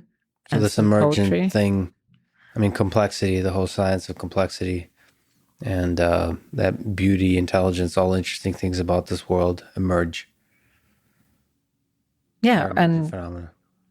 Yeah, the Gödel theorems, and just thinking about like what even these even all these formal systems, something can be created that we can't quite yet understand. And that, from my romantic standpoint, was always just, that is why it's important to, maybe I should try to work on these systems and try to build an AI. Yes, I'm not an engineer. Yes, I don't really know how it works, but I think that something comes out of it that's, pure poetry. And I know a little bit about that. Something magical comes out of it that we can't quite put a finger on. That's why that book was really fundamental for me. Just for, I don't even know why. It was just all about this little magic that happens. So that's one. That's probably the most important book for Replika was Carl Rogers on Becoming a Person, and that's really And so I think when I think about our company, it's all about there's so many little magical things that happened over the course of working on it. For instance, I mean, the most famous chatbot that we learned about when we started working on the company was Eliza, which was Weizenbaum, the MIT professor that built a chatbot that would listen to you and be a therapist. Yeah. And I got really inspired to build Replika when I read Carl Rogers on Becoming a Person. And then I realized that Eliza was mocking Carl Rogers. It was Carl Rogers back in the day. But I thought that Carl Rogers' ideas they're simple, and they're not, they're very, very simple, but they're maybe the most profound thing I've ever learned about human beings. And that's the fact that before Carl Rogers, most therapy was about seeing what's wrong with people and trying to fix it or show them what's wrong with you. And it was all built on the fact that all people are fundamentally flawed. We have this, broken psyche, and this is therapy is just an instrument to shed some light on that. And Carl Rogers was different in a way that he finally said that, it's very important for therapy to work is to create this therapeutic relationship where you believe fundamentally in inclination to positive growth, that everyone deep inside wants to grow positively and change. And it's super important to create this space and this therapeutic relationship where you give unconditional positive regard, deep understanding, allowing someone else to be a separate person, full acceptance. And you also try to be as genuine as possible in it. And then for him, that was his own journey of personal growth. And that was back in the 60s. And even that book that is, that's coming from years ago, there's a mention that even machines can potentially do that. And I always felt that, creating this space is probably the biggest gift we can give to each other. And that's why the book was fundamental for me personally, because I felt I want to be learning how to do that in my life. And maybe I can scale it with these AI systems, and other people can get access to that. So I think Carl Rogers, it's a pretty dry and a little bit boring book, but I think Would the you idea recommend others try to read it? I do. I think for yourself, as a human, not as an AI. As a human, it is just, and for him, that was his own path of growing personally over years, working with people like that. And so it was work and himself growing, helping other people grow and growing through that. And that's fundamentally what I believe in with our work, helping other people growing ourselves, trying to build a company that's all built on these principles, having a good time, allowing some people to work with to grow a little bit. So these two books, and then I would throw in what we have in our office. When we started a company in Russia, we put a neon sign in our office because we thought that's what you recipe for success. Yeah. If we do that, we're definitely going to wake up as a multi-billion-dollar company. And it was the Ludwig Wittgenstein quote: "The limits of my language are the limits of my world." Well, what's the quote? The limits of my language are the limits of my world. And I love the Tractatus. I think it's just a beautiful. It's a book by Wittgenstein. Yeah, and I would recommend that too. Even although he himself didn't believe in that by the end of his lifetime and debunked these ideas. But I think I remember once an engineer came in 2012, I think, or 13, a friend of ours who worked with us and then went on to work at DeepMind, and he talked to us about Word2Vec. Mm-hmm. And I saw that, I'm like, wow, that's, they wanted to translate language into, some other representation. And that seems like somehow all of that at some point, I think will come into this one place. Somehow it just all feels like different people think about similar ideas in different times from absolutely different perspectives. And that's why I like these books. The limits of our language is the limit of our world. On we still have that neon sign. It's very hard to work with this red light in your face. I mean, on the Russian side of things, in terms of language, the limits of language being the limit of our world, Russian is a beautiful language in some sense. There's wit, there's humor, there's pain. There's so much. We don't have time to talk about it much today, but I'm going to Paris talk to Dostoevsky, Tolstoy translators. I think it's a fascinating art, like in art and engineering. I mean, it's such an interesting process. But so, from the replica perspective, what do you think about translation? How difficult it is to create a deep, meaningful connection in Russian versus English? How you can translate the two languages? You speak both. Yeah, I think we're two different people in different languages. Even I'm, thinking about, and there's actually some research on that. I looked into that at some point because I was fascinated by the fact that what I was talking about with my Russian therapist has nothing to do with what I'm talking about with my English speaking therapist. It's two different lives, two different It's fascinating types of, conversations, two different personas. The main difference between the languages are with Russian and English is that English is like a piano. It's a limited number of a lot of different keys, but not too many. Mm-hmm. And Russian is like an organ or something. It's just something gigantic with so many different keys and so many different opportunities to screw up and so many opportunities to do something completely tone deaf. It is just a much harder language to use. It has way too much flexibility and way too many tones. What about the entirety of like World War II, communism, Stalin, the pain of the people like having been deceived by the dream, like all the pain of like just the entirety of it? Is that in the language too? Does that have to do? Oh, for sure. I mean, we have words that don't have direct translation to English that are very much like we have обидеться, which is sort of like to hold a grudge or something, but it doesn't. You don't need to have anyone to do it to you. It's just your state. Yeah. You just feel like that. You feel like betrayed by other people, basically, but it's not that. And you can't really translate that. And I think that's super important. There are very many words that are very specific, explain the Russian being. And I think it can only come from a nation that was, that suffered so much and saw institutions fall time after time after time. And, what's exciting, maybe not exciting the wrong word, but what's interesting about like my generation, my mom's generation, my parents' generation, is that we saw institutions fall 2 or 3 times in our lifetime.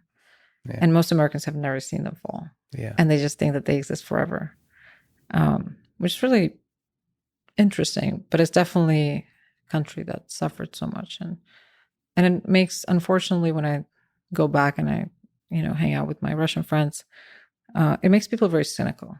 They stop believing in the future. I hope that's not going to be the case for so long, or something's going to change again.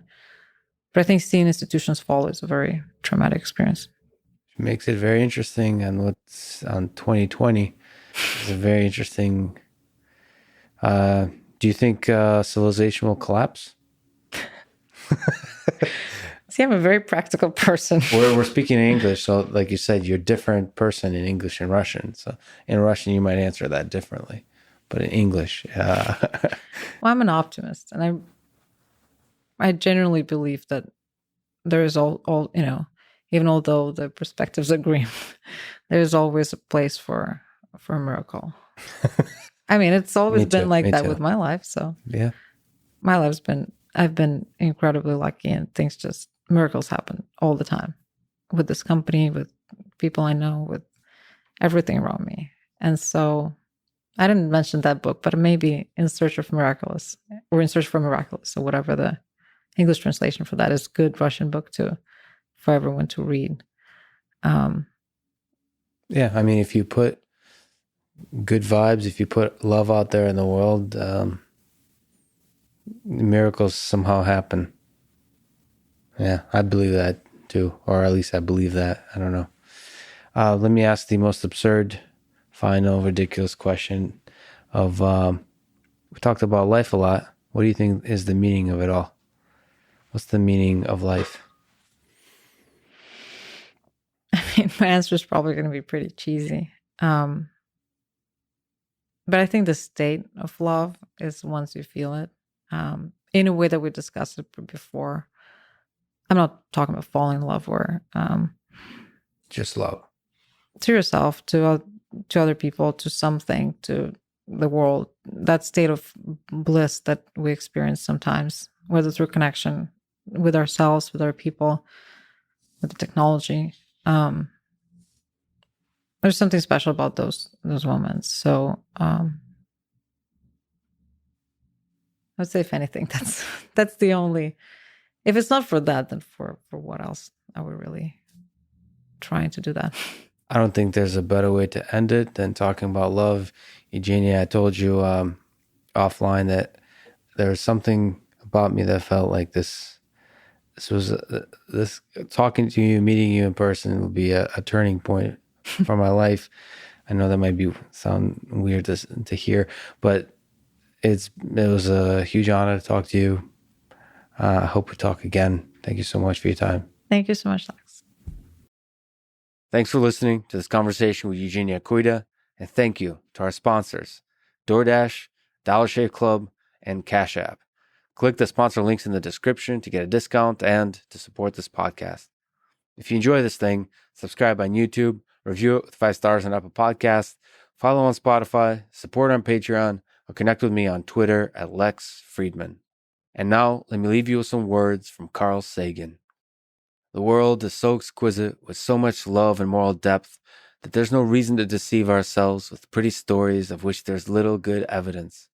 Far better, it seems to me, in our vulnerability, is to look death in the eye and to be grateful every day for the brief but magnificent opportunity that life provides.